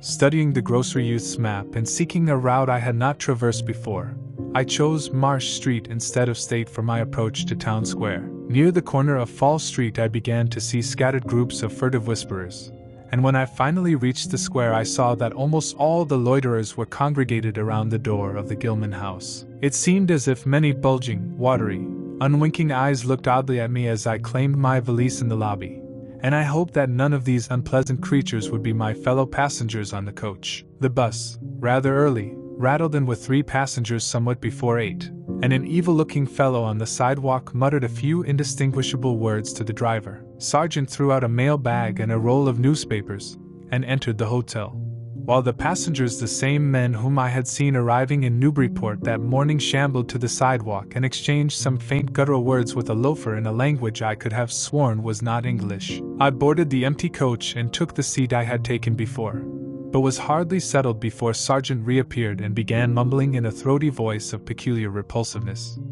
I was, it appeared, in very bad luck. There had been something wrong with the engine, despite the excellent time made from Newburyport, and the bus could not complete the journey to Arkham. No, it could not possibly be repaired that night, nor was there any other way of getting transportation out of Innsmouth either to Arkham or elsewhere. Sergeant was sorry, but I would have to stop over at the Gilman. Probably the clerk would make the price easy for me, but there was nothing else to do. Almost dazed by this sudden obstacle, and violently dreading the fall of night in this decaying and half-unlighted town, I left the bus and re-entered the hotel lobby, where the sullen, queer-looking night clerk told me I could have room for 28 on next the top floor large, but without running water for $1. Despite what I had heard of this hotel in Newburyport, I signed the register, paid my $1, let the clerk take my valise, and followed that sour, solitary attendant up 3 creaking flights of stairs past dusty corridors which seemed wholly devoid of life. My room was a dismal rear one with 2 windows and bare, cheap furnishings, overlooked a dingy courtyard otherwise hemmed in by low, deserted brick blocks, and commanded a view of decrepit westward stretching roofs with a marshy countryside beyond. At the end of the corridor was a bathroom, a discouraging relic with ancient marble bowl, tin tub, faint electric light, and musty wooded paneling around all the plumbing fixtures. It being still daylight, I descended to the square and looked around for a dinner of some sort, noticing as I did so the strange glances I received from the unwholesome loafers. Since the grocery was closed, I was forced to patronize the restaurant I had shunned before. A stooped, narrow-headed man with staring, unwinking eyes, and a flat-nosed wench with unbelievably thick, clumsy hands being in attendance. The service was all of the counter type, and it relieved me to find that much was evidently served from cans and packages. A bowl of vegetable soup with crackers was enough for me, and I soon headed back for my cheerless room at the Gilman, getting an evening paper and a fly-specked magazine from the vilvisaged clerk at the rickety stand beside his desk. As twilight deepened, I turned on the one feeble electric bulb over the cheap, iron-framed bed, and tried as best I could to continue the reading I had begun. I felt it advisable to keep my mind wholesomely occupied, for it would not do to brood over the abnormalities of this ancient, blight-shadowed town while I was still within its borders. The insane yarn I had heard from the aged drunkard did not promise very pleasant dreams, and I felt I must keep the image of his wild, watery eyes as far as possible from my imagination. Also, I must not dwell on what that factory inspector had told the Newburyport ticket agent about the Gilman house and the voices of its nocturnal tenants, not on that, nor on the face beneath the tiara in the black church doorway, the face for whose horror my conscious mind could not account. It would perhaps have been easier to keep my thoughts from disturbing topics had the room not been so gruesomely musty. As it was, the lethal mustiness blended hideously with the town's general fishy odor and persistently focused one's fancy on death and decay. Another thing that disturbed me was the absence of a bolt on the door of my room. One had been there, as marks clearly shewed, but there were signs of recent removal. No doubt it had been out of order, like so many other things in this decrepit edifice. In my nervousness, I looked around and discovered a bolt on the clothes press which seemed to be of the same size, judging from the marks, as the one formerly on the door. To gain a partial relief from the general tension, I busied myself by transferring this hardware to the vacant place with the aid of a handy 3-in-1 device including a screwdriver which I kept on my keyring. The bolt fitted perfectly, and I was somewhat relieved when I knew that I could shoot it firmly upon retiring. Not that I had any real apprehension of its need, but that any symbol of security was welcome in an environment of this kind. There were adequate bolts on the 2 lateral doors to connecting rooms, and these I proceeded to fasten. I did not undress, but decided to read till I was sleepy and then lie down with only my coat, collar, and shoes off. Taking a pocket flashlight from my valise, I placed it in my trousers, so that I could read my watch if I woke up later in the dark. Drowsiness, however, did not come, and when I stopped to analyze my thoughts, I found to my disquiet that I was really unconsciously listening for something which I dreaded but could not name. That inspector's story must have worked on my imagination more deeply than I had suspected. Again I tried to read, but found that I made no progress. After a time I seemed to hear the stairs and corridors creak at intervals as if with footsteps, and wondered if the other rooms were beginning to fill up. There were no voices, however, and it struck me that there was something subtly furtive about the creaking. I did not like it, and debated whether I had better try to sleep at all. This town had some queer people, and there had undoubtedly been several disappearances. Was this one of those inns where travelers were slain for their money? Surely I had no look of excessive prosperity. Or were the townsfolk really so resentful about curious visitors? Had my obvious sightseeing, with its frequent map consultations, aroused unfavorable notice? It occurred to me that I must be in a highly nervous state to let a few random creakings set me off speculating in this fashion, but I regretted none the less that I was unarmed. At length, feeling a fatigue which had nothing of drowsiness in it, I bolted the newly outfitted hall door, turned off the light, and threw myself down on the hard, uneven bed, coat, collar, shoes, and all. In the darkness, every faint noise of the night seemed magnified, and a flood of doubly unpleasant thoughts swept over me. I was sorry I had put out the light, yet was too tired to rise and turn it on again.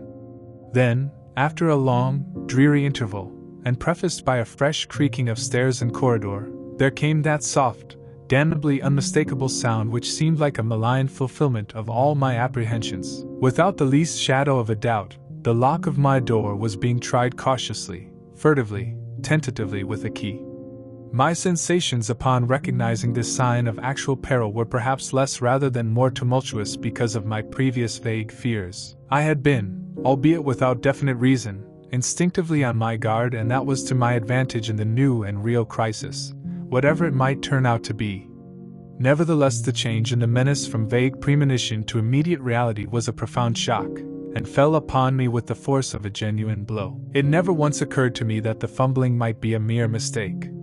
Malign purpose was all I could think of, and I kept deathly quiet, awaiting the would-be intruder's next move. After a time the cautious rattling ceased, and I heard the room to the north entered with a pass key. Then the lock of the connecting door to my room was softly tried. The bolt held, of course, and I heard the floor creak as the prowler left the room. After a moment there came another soft rattling, and I knew that the room to the south of me was being entered. Again a furtive trying of a bolted connecting door, and again a receding creaking. This time the creaking went along the hall and down the stairs, so I knew that the prowler had realized the bolted condition of my doors and was giving up his attempt for a greater or lesser time, as the future would shew. The readiness with which I fell into a plan of action proves that I must have been subconsciously fearing some menace, and considering possible avenues of escape for hours. From the first I felt that the unseen fumbler meant a danger not to be met or dealt with, but only to be fled from as precipitately as possible. The one thing to do was to get out of that hotel alive as quickly as I could, and through some channel other than the front stairs and lobby. Rising softly and throwing my flashlight on the switch, I sought to light the bulb over my bed in order to choose and pocket some belongings for a swift, valiseless flight. Nothing, however, happened, and I saw that the power had been cut off. Clearly, some cryptic, evil movement was afoot on a large scale, just what, I could not say.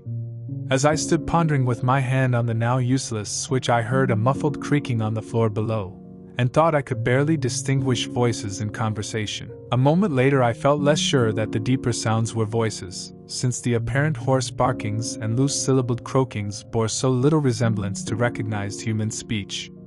Then I thought with renewed force of what the factory inspector had heard in the night in this moldering and pestilential building. Having filled my pockets with the flashlight's aid, I put on my hat and tiptoed to the windows to consider chances of descent.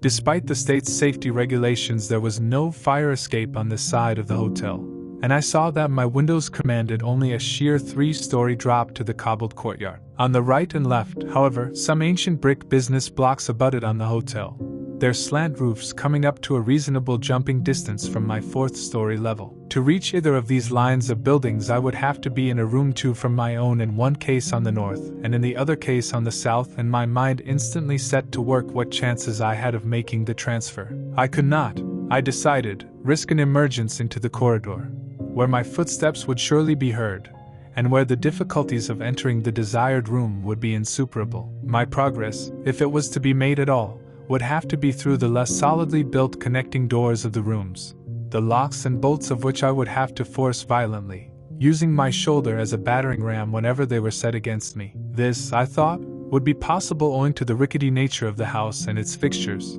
but I realized I could not do it noiselessly. I would have to count on sheer speed, and the chance of getting to a window before any hostile forces became coordinated enough to open the right door toward me with a passkey. My own outer door I reinforced by pushing the bureau against it little by little, in order to make a minimum of sound. I perceived that my chances were very slender, and was fully prepared for any calamity. Even getting to another roof would not solve the problem, for there would then remain the task of reaching the ground and escaping from the town.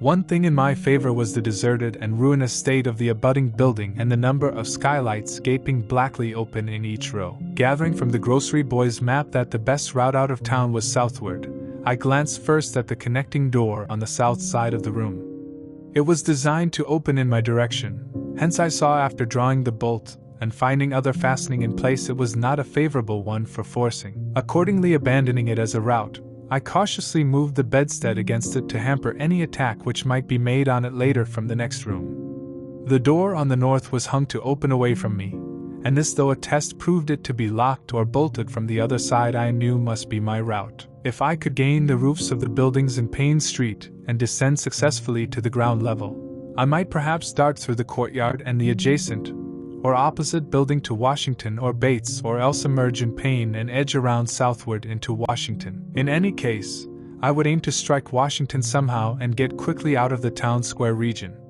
My preference would be to avoid Payne, since the fire station there might be open all night. As I thought of these things, I looked out over the squalid sea of decaying roofs below me, now brightened by the beams of a moon not much past full. On the right, the black gash of the river gorge clothed the panorama, abandoned factories and railway station clinging barnacle-like to its sides. Beyond it, the rusted railway and the Rowley Road led off through a flat, marshy terrain dotted with islets of higher and drier scrub-grown land. On the left, the creek-threaded countryside was nearer, the narrow road to Ipswich gleaming white in the moonlight. I could not see from my side of the hotel the southward route toward Arkham which I had determined to take. I was irresolutely speculating on when I had better attack the northward door, and on how I could least audibly manage it, when I noticed that the vague noises underfoot had given place to a fresh and heavier creaking of the stairs. A wavering flicker of light shooed through my transom, and the boards of the corridor began to groan with a ponderous load. Muffled sounds of possible vocal origin approached, and at length a firm knock came at my outer door. For a moment I simply held my breath and waited. Eternities seemed to elapse, and the nauseous fishy odor of my environment seemed to mount suddenly and spectacularly. Then the knocking was repeated continuously, and with growing insistence.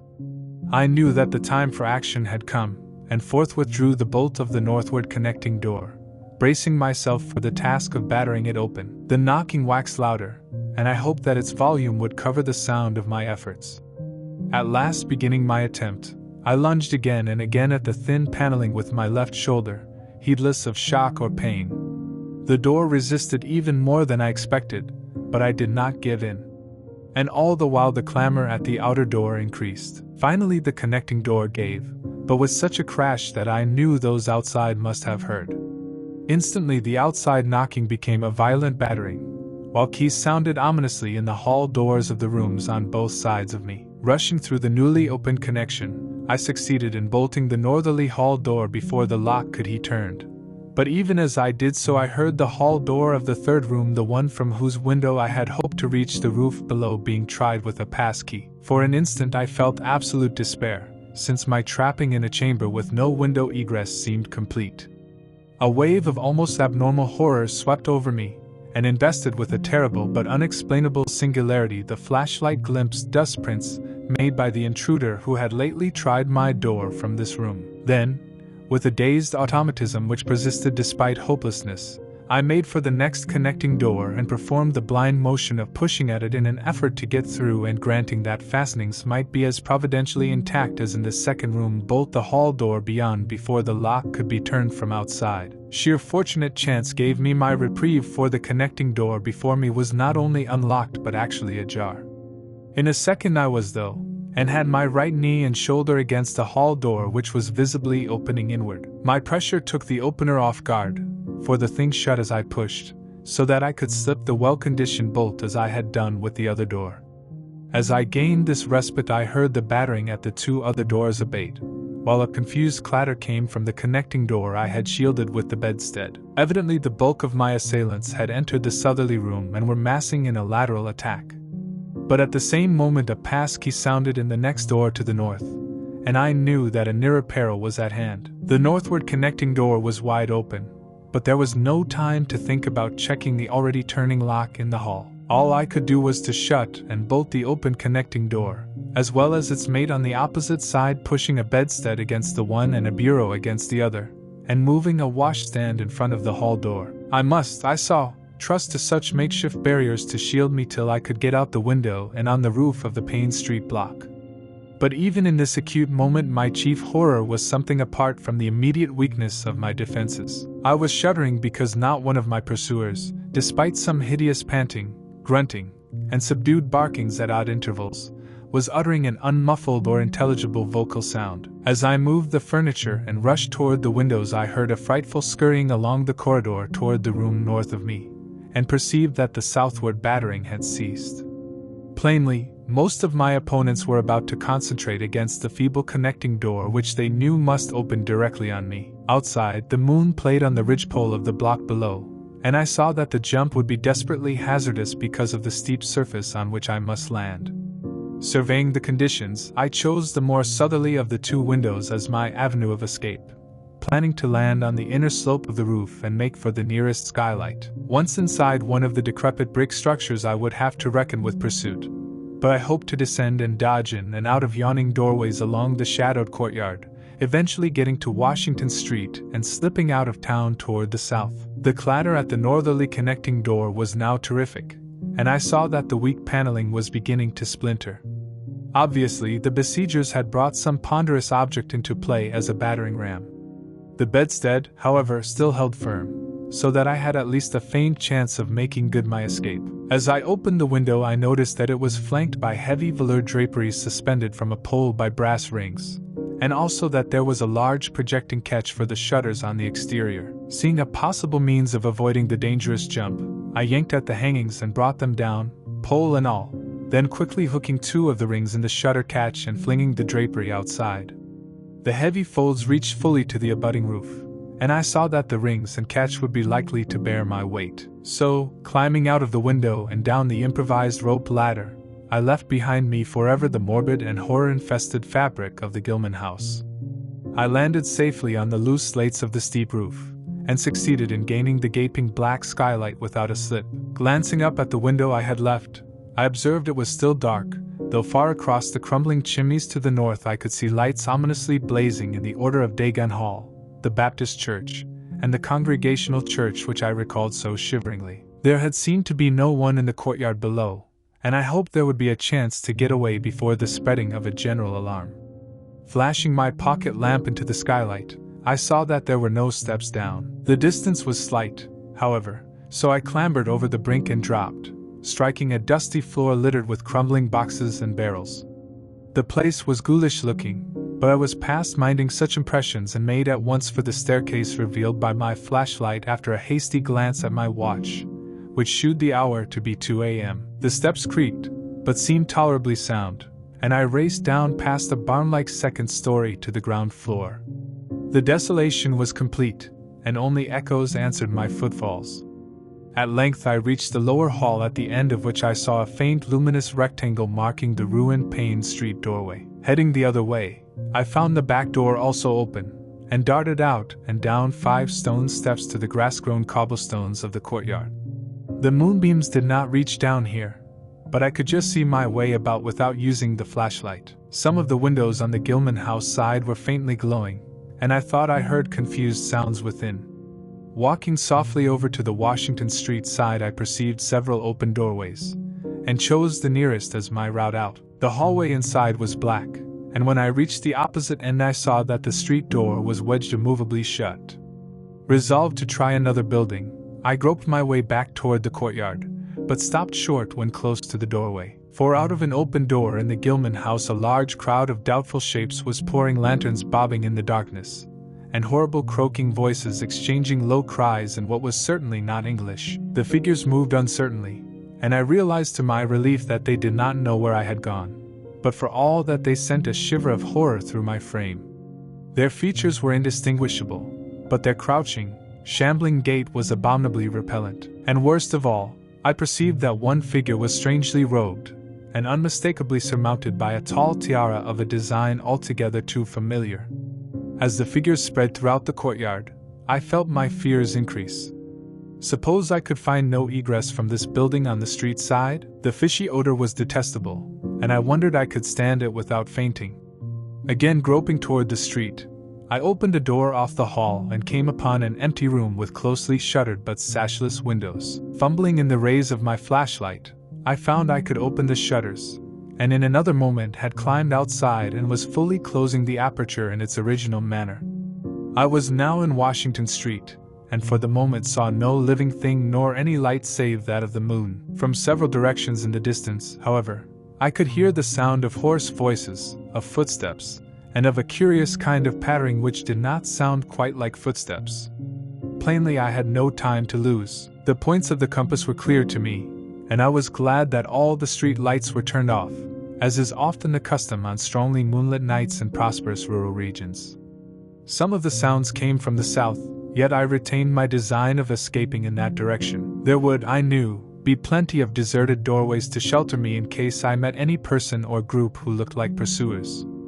I walked rapidly, softly, and close to the ruined houses. While hatless and disheveled after my arduous climb, I did not look especially noticeable, and stood a good chance of passing unheeded if forced to encounter any casual wayfarer. At Bates Street I drew into a yawning vestibule, while 2 shambling figures crossed in front of me, but was soon on my way again, and approaching the open space where Elliott Street obliquely crosses Washington at the intersection of South. Though I had never seen this space, it had looked dangerous to me on the grocery youth's map, since the moonlight would have free play there.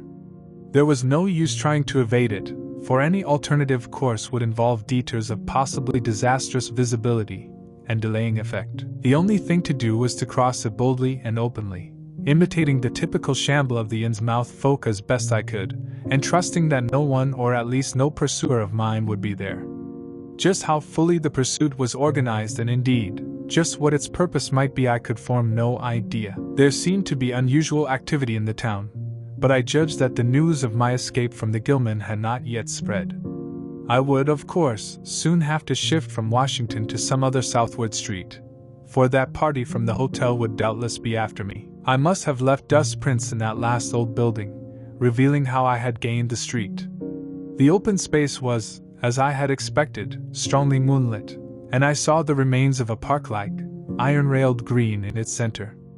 Fortunately, no one was about, though a curious sort of buzz or roar seemed to be increasing in the direction of Town Square. South Street was very wide, leading directly down a slight declivity to the waterfront and commanding a long view out to sea, and I hoped that no one would be glancing up it from afar as I crossed in the bright moonlight.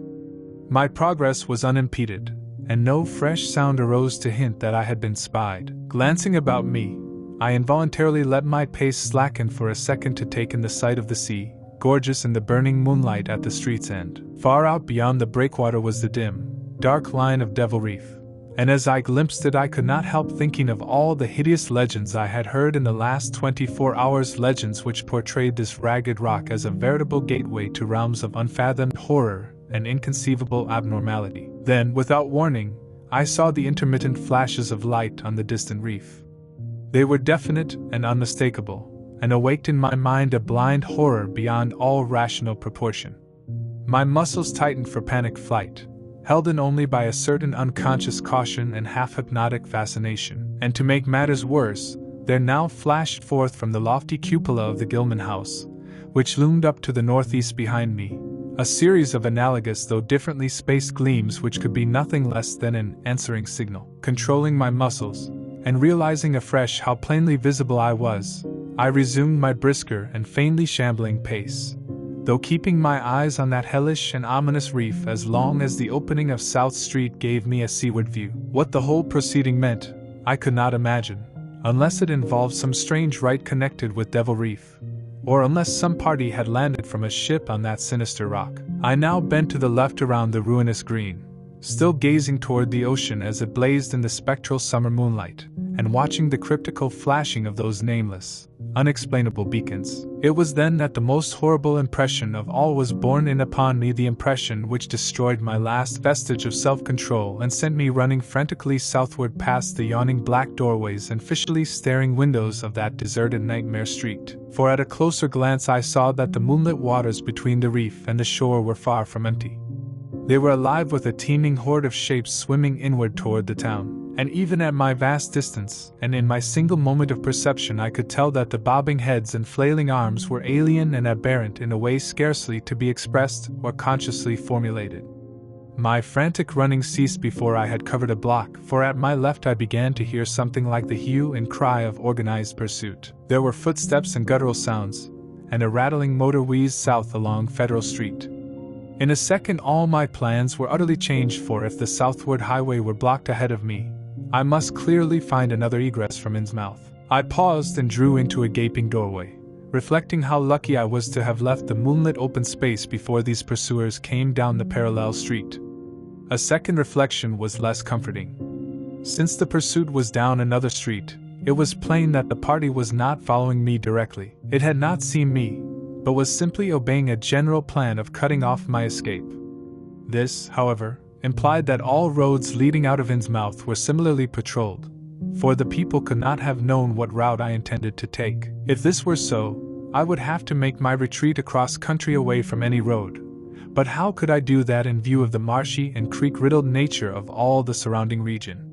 For a moment my brain reeled, both from sheer hopelessness and from a rapid increase in the omnipresent fishy odor. Then I thought of the abandoned railway to Rowley, whose solid line of ballasted, weed-grown earth still stretched off to the northwest from the crumbling station on the edge at the river gorge. There was just a chance that the townsfolk would not think of that, since its briar-choked desertion made it half impassable, and the unlikeliest of all avenues for a fugitive to choose.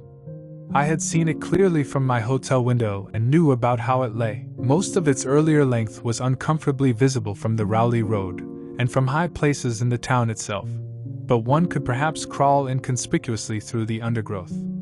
At any rate, it would form my only chance of deliverance, and there was nothing to do but try it. Drawing inside the hall of my deserted shelter, I once more consulted the grocery boy's map with the aid of the flashlight. The immediate problem was how to reach the ancient railway, and I now saw that the safest course was ahead to Babson Street, then west to Lafayette, there edging around but not crossing an open space homologous to the one I had traversed, and subsequently back northward and westward in a zigzagging line through Lafayette, Bates, Adam, and Bank Streets, the latter skirting the river gorge to the abandoned and dilapidated station I had seen from my window.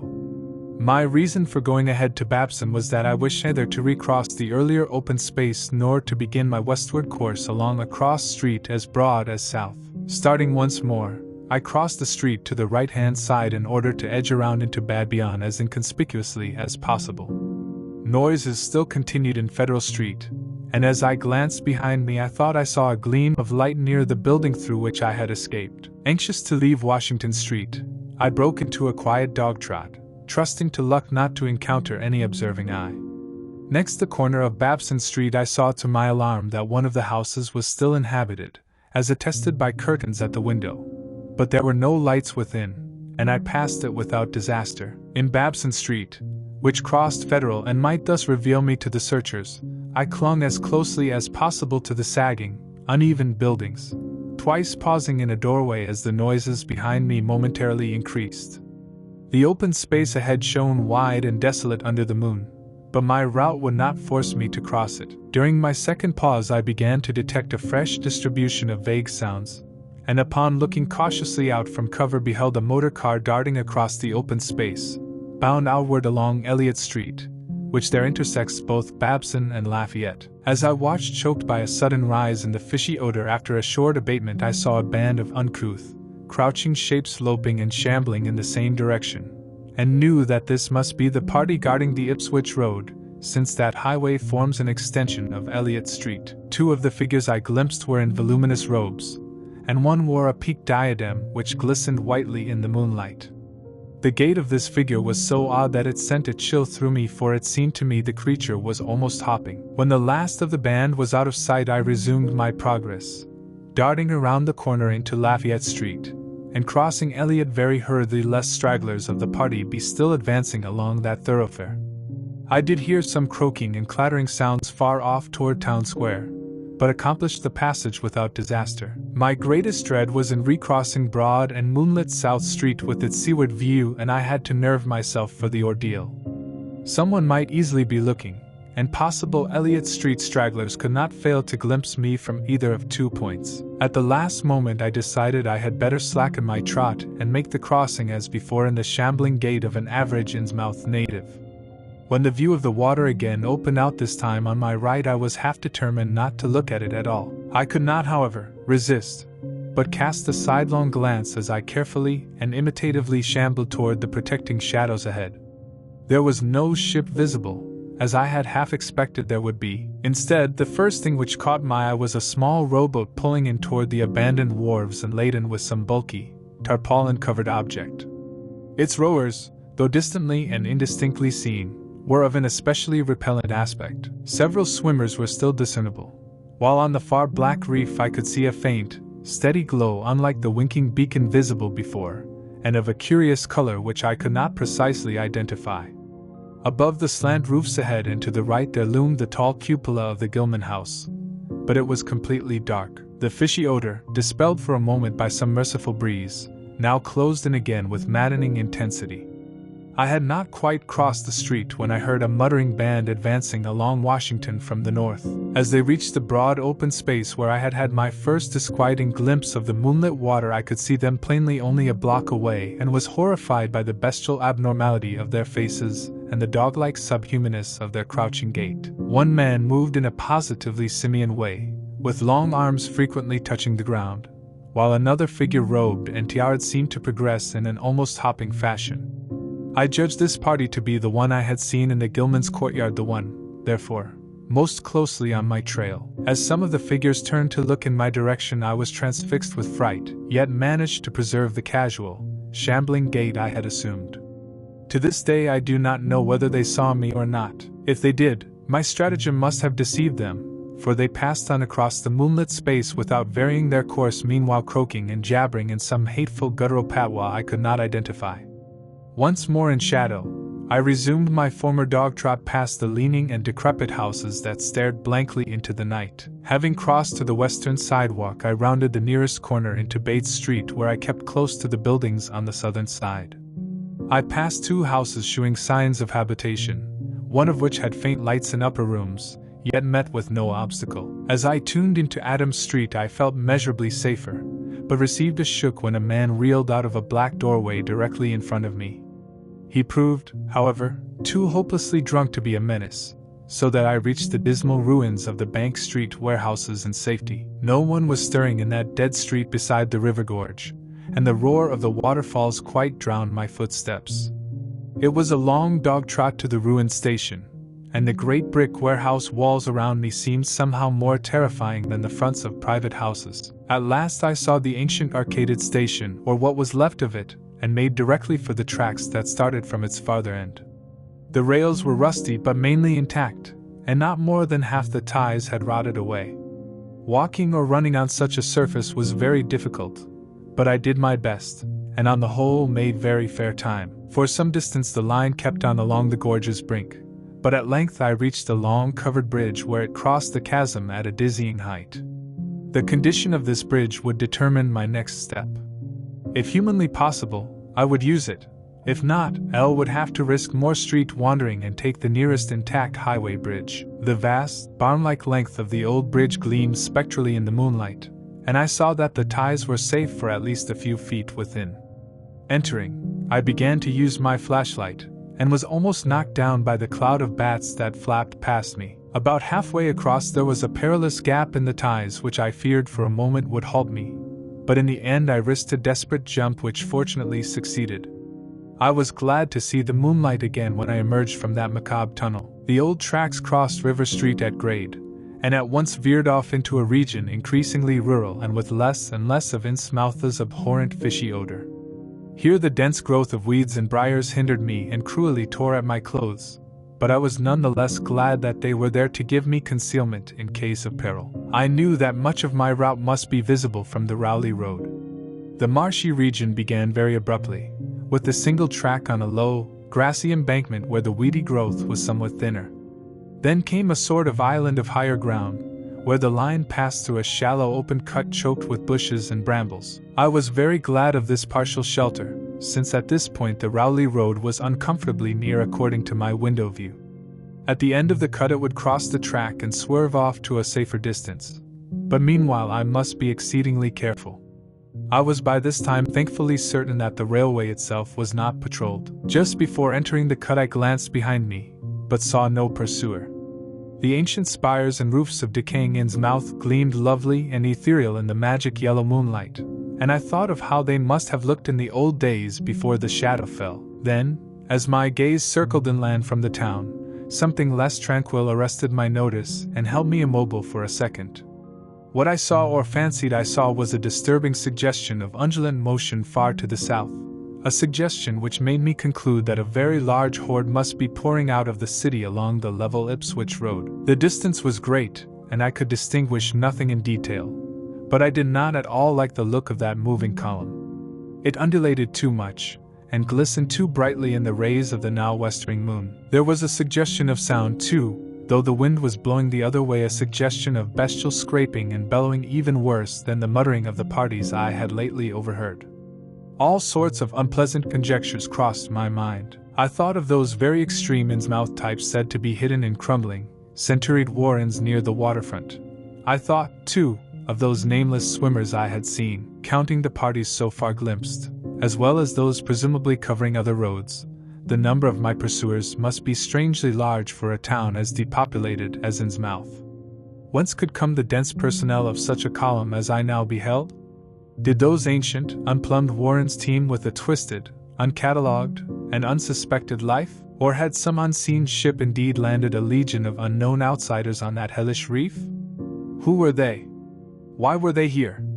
And if such a column of them was scouring the Ipswich Road, would the patrols on the other roads be likewise augmented? I had entered the brush-grown cut, and was struggling along at a very slow pace when that damnable fishy odor again waxed dominant. Had the wind suddenly changed eastward, so that it blew in from the sea and over the town? It must have, I concluded, since I now began to hear shocking guttural murmurs from that hitherto silent direction. There was another sound, too, a kind of wholesale, colossal flopping or pattering which somehow called up images of the most detestable sort. It made me think illogically of that unpleasantly undulating column on the far-off Ipswich Road, and then both stench and sounds grew stronger, so that I paused shivering and grateful for the cut's protection. It was here, I recalled, that the Rowley Road drew so close to the old railway before crossing westward and diverging. Something was coming along that road, and I must lie low till its passage and vanishment in the distance. Thank heaven these creatures employed no dogs for tracking, though perhaps that would have been impossible amidst the omnipresent regional odor. Crouched in the bushes of that sandy cleft, I felt reasonably safe, even though I knew the searchers would have to cross the track in front of me not much more than 100 yards away. I would be able to see them, but they could not, except by a malign miracle, see me. All at once I began dreading to look at them as they passed. I saw the close moonlit space where they would surge by, and had curious thoughts about the irredeemable pollution of that space. They would perhaps be the worst of all Innsmouth types, something one would not care to remember. The stench waxed overpowering, and the noises swelled to a bestial babble of croaking, baying and barking without the least suggestion of human speech. Were these indeed the voices of my pursuers? Did they have dogs after all? So far I had seen none of the lower animals in Innsmouth. That flopping or pattering was monstrous. I could not look upon the degenerate creatures responsible for it. I would keep my eyes shut till the sound receded toward the west. The horde was very close now, air foul with their hoarse snarlings, and the ground almost shaking with their alien rhythmed footfalls. My breath nearly ceased to come, and I put every ounce of willpower into the task of holding my eyelids down. I am not even yet willing to say whether what followed was a hideous actuality, or only a nightmare hallucination. The later action of the government, after my frantic appeals, would tend to confirm it as a monstrous truth. But could not an hallucination have been repeated under the quasi-hypnotic spell of that ancient, haunted, and shadowed town? Such places have strange properties, and the legacy of insane legend might well have acted on more than one human imagination amidst those dead, stench-cursed streets and huddles of rotting roofs and crumbling steeples. Is it not possible that the germ of an actual contagious madness lurks in the depths of that shadow over Innsmouth? Who can be sure of reality after hearing things like the tale of old Zadok Allen? The government men never found poor Zadok, and have no conjectures to make as to what became of him. Where does madness leave off and reality begin? Is it possible that even my latest fear is sheer delusion? But I must try to tell what I thought I saw that night under the mocking yellow moon, saw surging and hopping down the Rowley Road in plain sight in front of me as I crouched among the wild brambles of that desolate railway cut. Of course my resolution to keep my eyes shut had failed. It was foredoomed to failure, for who could crouch blindly while a legion of croaking, baying entities of unknown source flopped noisomely past, scarcely more than 100 yards away? I thought I was prepared for the worst, and I really ought to have been prepared considering what I had seen before. My other pursuers had been accursedly abnormal, so should I not have been ready to face a strengthening of the abnormal element, to look upon forms in which there was no mixture of the normal at all? I did not open my eyes until the raucous clamor came loudly from a point obviously straight ahead. Then I knew that a long section of them must be plainly in sight where the sides of the cut flattened out, and the road crossed the track, and I could no longer keep myself from sampling whatever honor that leering yellow moon might have to shew. It was the end, for whatever remains to me of life on the surface of this earth, of every vestige of mental peace and confidence in the integrity of nature and of the human mind. Nothing that I could have imagined, nothing, even, that I could have gathered had I credited old Zadok's crazy tale in the most literal way, would be in any way comparable to the demoniac, blasphemous reality that I saw or believe I saw.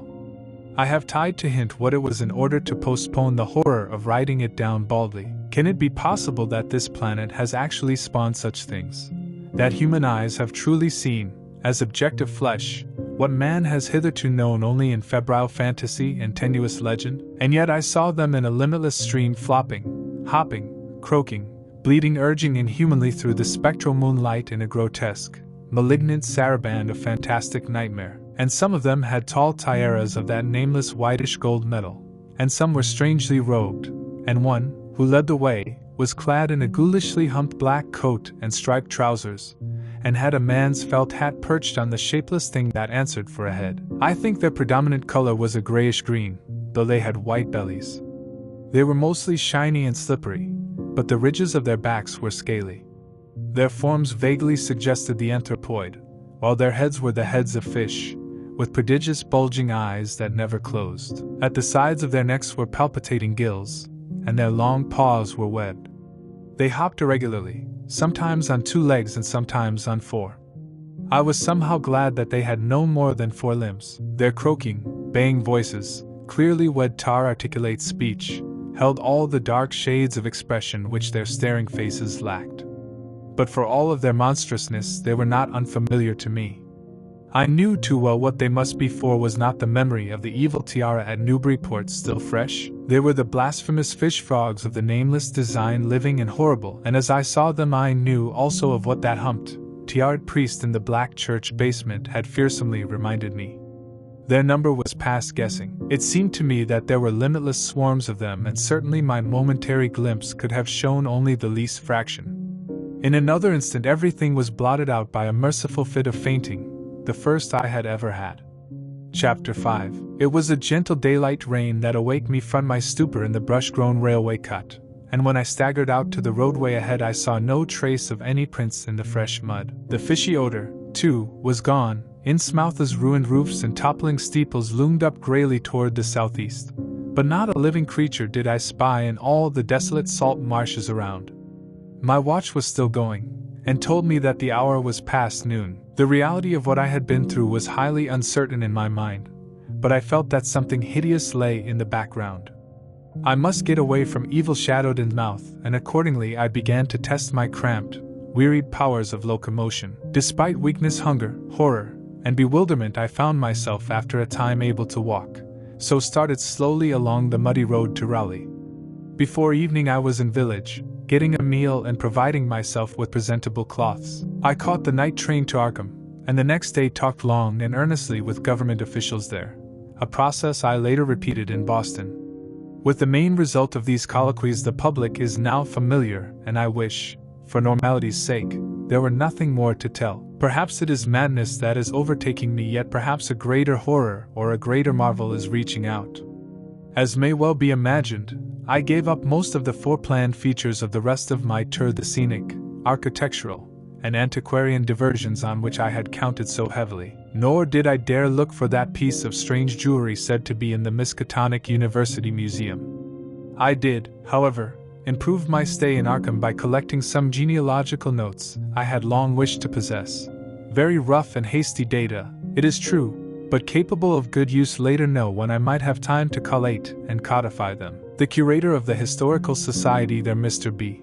Lapham Peabody, was very courteous about assisting me, and expressed unusual interest when I told him I was a grandson of Eliza Orne of Arkham, who was born in 1867 and had married James Williamson of Ohio at the age of 17. It seemed that a material uncle of mine had been there many years before on a quest much like my own, and that my grandmother's family was a topic of some local curiosity. There had, Mr. Peabody said, been considerable discussion about the marriage of her father, Benjamin Orne, just after the Civil War, since the ancestry of the bride was peculiarly puzzling. That bride was understood to have been an orphan Marsh of New Hampshire, a cousin of the Essex County Marshes, but her education had been in France, and she knew very little of her family. A guardian had deposited funds in a Boston bank to maintain her and her French governess, but that guardian's name was unfamiliar to Arkham people, and in time he dropped out of sight, so that the governess assumed the role by court appointment. The Frenchwoman, now long dead, was very taciturn, and there were those who said she would have told more than she did. But the most baffling thing was the inability of anyone to place the recorded parents of the young woman Enoch and Lydia Meserve Marsh among the known families of New Hampshire. Possibly, many suggested, she was the natural daughter of some Marsh of prominence. She certainly had the true Marsh eyes.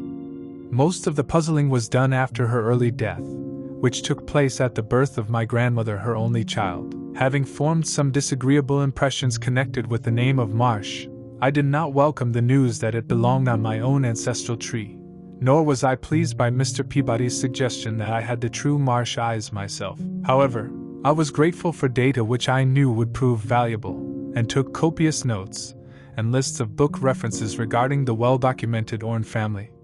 I went directly home to Toledo from Boston, and later spent a month at Maumee recuperating from my ordeal. In September I entered Oberlin for my final year, and from then till the next June was busy with studies and other wholesome activities, reminded of the bygone terror only by occasional official visits from government men in connection with the campaign which my pleas and evidence had started. Around the middle of July, just a year after the Innsmouth experience, I spent a week with my late mother's family in Cleveland, checking some of my new genealogical data with the various notes, traditions, and bits of heirloom material in existence there, and seeing what kind of a connected chart I could construct. I did not exactly relish this task, for the atmosphere of the Williamson home had always depressed me.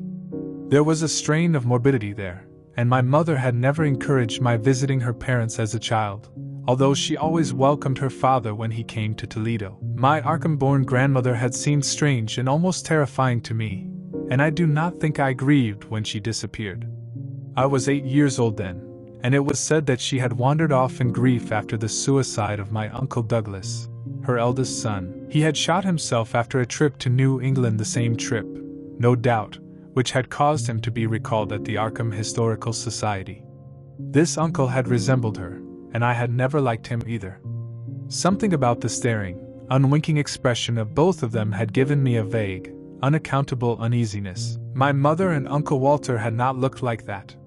They were like their father, though poor little cousin Lawrence Walter's son had been almost perfect duplicate of his grandmother before his condition took him to the permanent seclusion of a sanitarium at Canton. I had not seen him in 4 years, but my uncle once implied that his state, both mental and physical, was very bad.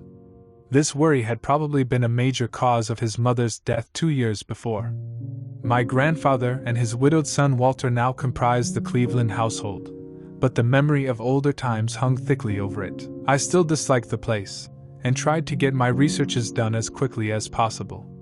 Williamson records and traditions were supplied in abundance by my grandfather, though for oral material I had to depend on my Uncle Walter, who put at my disposal the contents of all his files, including notes, letters, cuttings, heirlooms, photographs, and miniatures. It was in going over the letters and pictures on the orange side that I began to acquire a kind of terror of my own ancestry. As I have said, my grandmother and Uncle Douglas had always disturbed me. Now, years after their passing, I gazed at their pictured faces with a measurably heightened feeling of repulsion and alienation. I could not at first understand the change, but gradually a horrible sort of comparison began to obtrude itself on my unconscious mind despite the steady refusal of my consciousness to admit even the least suspicion of it. It was clear that the typical expression of these faces now suggested something it had not suggested before, something which would bring stark panic if too openly thought of. But the worst shock came when my uncle shewed me the orange jewelry in a downtown safe deposit vault. Some of the items were delicate and inspiring enough, but there was one box of strange old pieces descended from my mysterious great-grandmother which my uncle was almost reluctant to produce. They were, he said, of very grotesque and almost repulsive design, and had never to his knowledge been publicly worn, though my grandmother used to enjoy looking at them. Vague legends of bad luck clustered around them, and my great-grandmother's French governess had said they ought not to be worn in New England, though it would be quite safe to wear them in Europe. As my uncle began slowly and grudgingly to unwrap the things, he urged me not to be shocked by the strangeness and frequent hideousness of the designs. Artists and archaeologists who had seen them pronounced their workmanship superlatively and exotically exquisite, though no one seemed able to define their exact material or assign them to any specific art tradition. There were 2 armlets, a tiara, and a kind of pectoral, the latter having in high relief certain figures of almost unbearable extravagance. During this description I had kept a tight rein on my emotions, but my face must have betrayed my mounting fears. My uncle looked concerned, and paused in his unwrapping to study my countenance. I motioned to him to continue, which he did with renewed signs of reluctance. He seemed to expect some demonstration when the first piece, the tiara, became visible, but I doubt if he expected quite what actually happened. I did not expect it either, for I thought I was thoroughly forewarned regarding what the jewelry would turn out to be. What I did was to faint silently away, just as I had done in that briar-choked railway cut a year before. From that day on my life has been a nightmare of brooding and apprehension, nor do I know how much is hideous truth and how much madness. My great-grandmother had been a marsh of unknown source whose husband lived in Arkham, and did not old Zadok say that the daughter of Obed Marsh by a monstrous mother was married to an Arkham man? Trough trick? What was it the ancient toper had muttered about the line of my eyes to Captain Obed's? In Arkham, too, the curator had told me I had the true Marsh eyes. Was Obed Marsh my own great-great-grandfather? Who or what, then, was my great-great-grandmother? But perhaps this was all madness. Those whitish gold ornaments might easily have been bought from some Innsmouth sailor by the father of my great-grandmother, whoever he was, and that look in the staring-eyed faces of my grandmother and self-slaying uncle might be sheer fancy on my part, sheer fancy, bolstered up by the Innsmouth shadow which had so darkly colored my imagination. But why had my uncle killed himself after an ancestral quest in New England? For more than 2 years I fought off these reflections with partial success. My father secured me a place in an insurance office, and I buried myself in routine as deeply as possible. In the winter of 1930-31, however, the dreams began. They were very sparse and insidious at first, but increased in frequency and vividness as the weeks went by. Great watery spaces opened out before me, and I seemed to wander through titanic sunken porticos and labyrinths of weedy cyclopean walls with grotesque fishes as my companions. Then the other shapes began to appear, filling me with nameless horror the moment I awoke. But during the dreams they did not horrify me at all. I was one with them, wearing their unhuman trappings, treading their aqueous ways, and praying monstrously at their evil sea-bottom temples. There was much more than I could remember, but even what I did remember each morning would be enough to stamp me as a madman or a genius if ever I dared write it down. Some frightful influence, I felt, was seeking gradually to drag me out of the sane world of wholesome life into unnameable abysses of blackness and alienage, and the process told heavily on me. My health and appearance grew steadily worse, till finally I was forced to give up my position and adopt the static, secluded life of an invalid. Some odd nervous affliction had me in its grip, and I found myself at times almost unable to shut my eyes. It was then that I began to study the mirror with mounting alarm. The slow ravages of disease are not pleasant to watch, but in my case there was something subtler and more puzzling in the background. My father seemed to notice it, too, for he began looking at me curiously and almost affrightedly. What was taking place in me? Could it be that I was coming to resemble my grandmother and Uncle Douglas? One night I had a frightful dream in which I met my grandmother under the sea. She lived in a phosphorescent palace of many terraces, with gardens of strange leprous corals and grotesque brachiate efflorescences, and welcomed me with a warmth that may have been sardonic. She had changed as those who take to the water change, and told me she had never died. Instead, she had gone to a spot her dead son had learned about, and had leaped to a realm whose wonders destined for him as well he had spurned with a smoking pistol. This was to be my realm, too. I could not escape it. I would never die, but would live with those who had lived since before man ever walked the earth. I met also that which had been her grandmother. For 80,000 years Pthiali had lived in Yhthlii, and thither she had gone back after Obed Marsh was dead. Yhthlii was not destroyed when the upper earth men shot death into the sea. It was hurt, but not destroyed. The deep ones could never be destroyed, even though the Paleogean magic of the forgotten old ones might sometimes check them. For the present they would rest, but some day, if they remembered, they would rise again for the tribute great Cthulhu craved. It would be a city greater than Innsmouth next time. They had planned to spread, and had brought up that which would help them, but now they must wait once more. For bringing the upper earth men's death I must do a penance, but that would not be heavy. This was the dream in which I saw a Shoggoth for the first time, and the sight set me awake in a frenzy of screaming. That morning the mirror definitely told me I had acquired the Innsmouth look. So far I have not shot myself as my Uncle Douglas did. I bought an automatic and almost took the step, but certain dreams deterred me. The tense extremes of horror are lessening, and I feel queerly drawn toward the unknown sea deeps instead of fearing them. I hear and do strange things in sleep, and awake with a kind of exultation instead of terror. I do not believe I need to wait for the full change as most have waited. If I did, my father would probably shut me up in a sanitarium as my poor little cousin is shut up. Stupendous and unheard of splendors await me below, and I shall seek them soon. Ir lyle sawiha fugang idi. No, I shall not shoot myself. I cannot be made to shoot myself. I shall plan my cousin's escape from that Canton madhouse, and together we shall go to marvel-shadowed Innsmouth. We shall swim out to that brooding reef in the sea and dive down through black abysses to cyclopean and many-columned white Antlii, and in that lair of the deep ones we shall dwell amidst wonder and glory forever. And,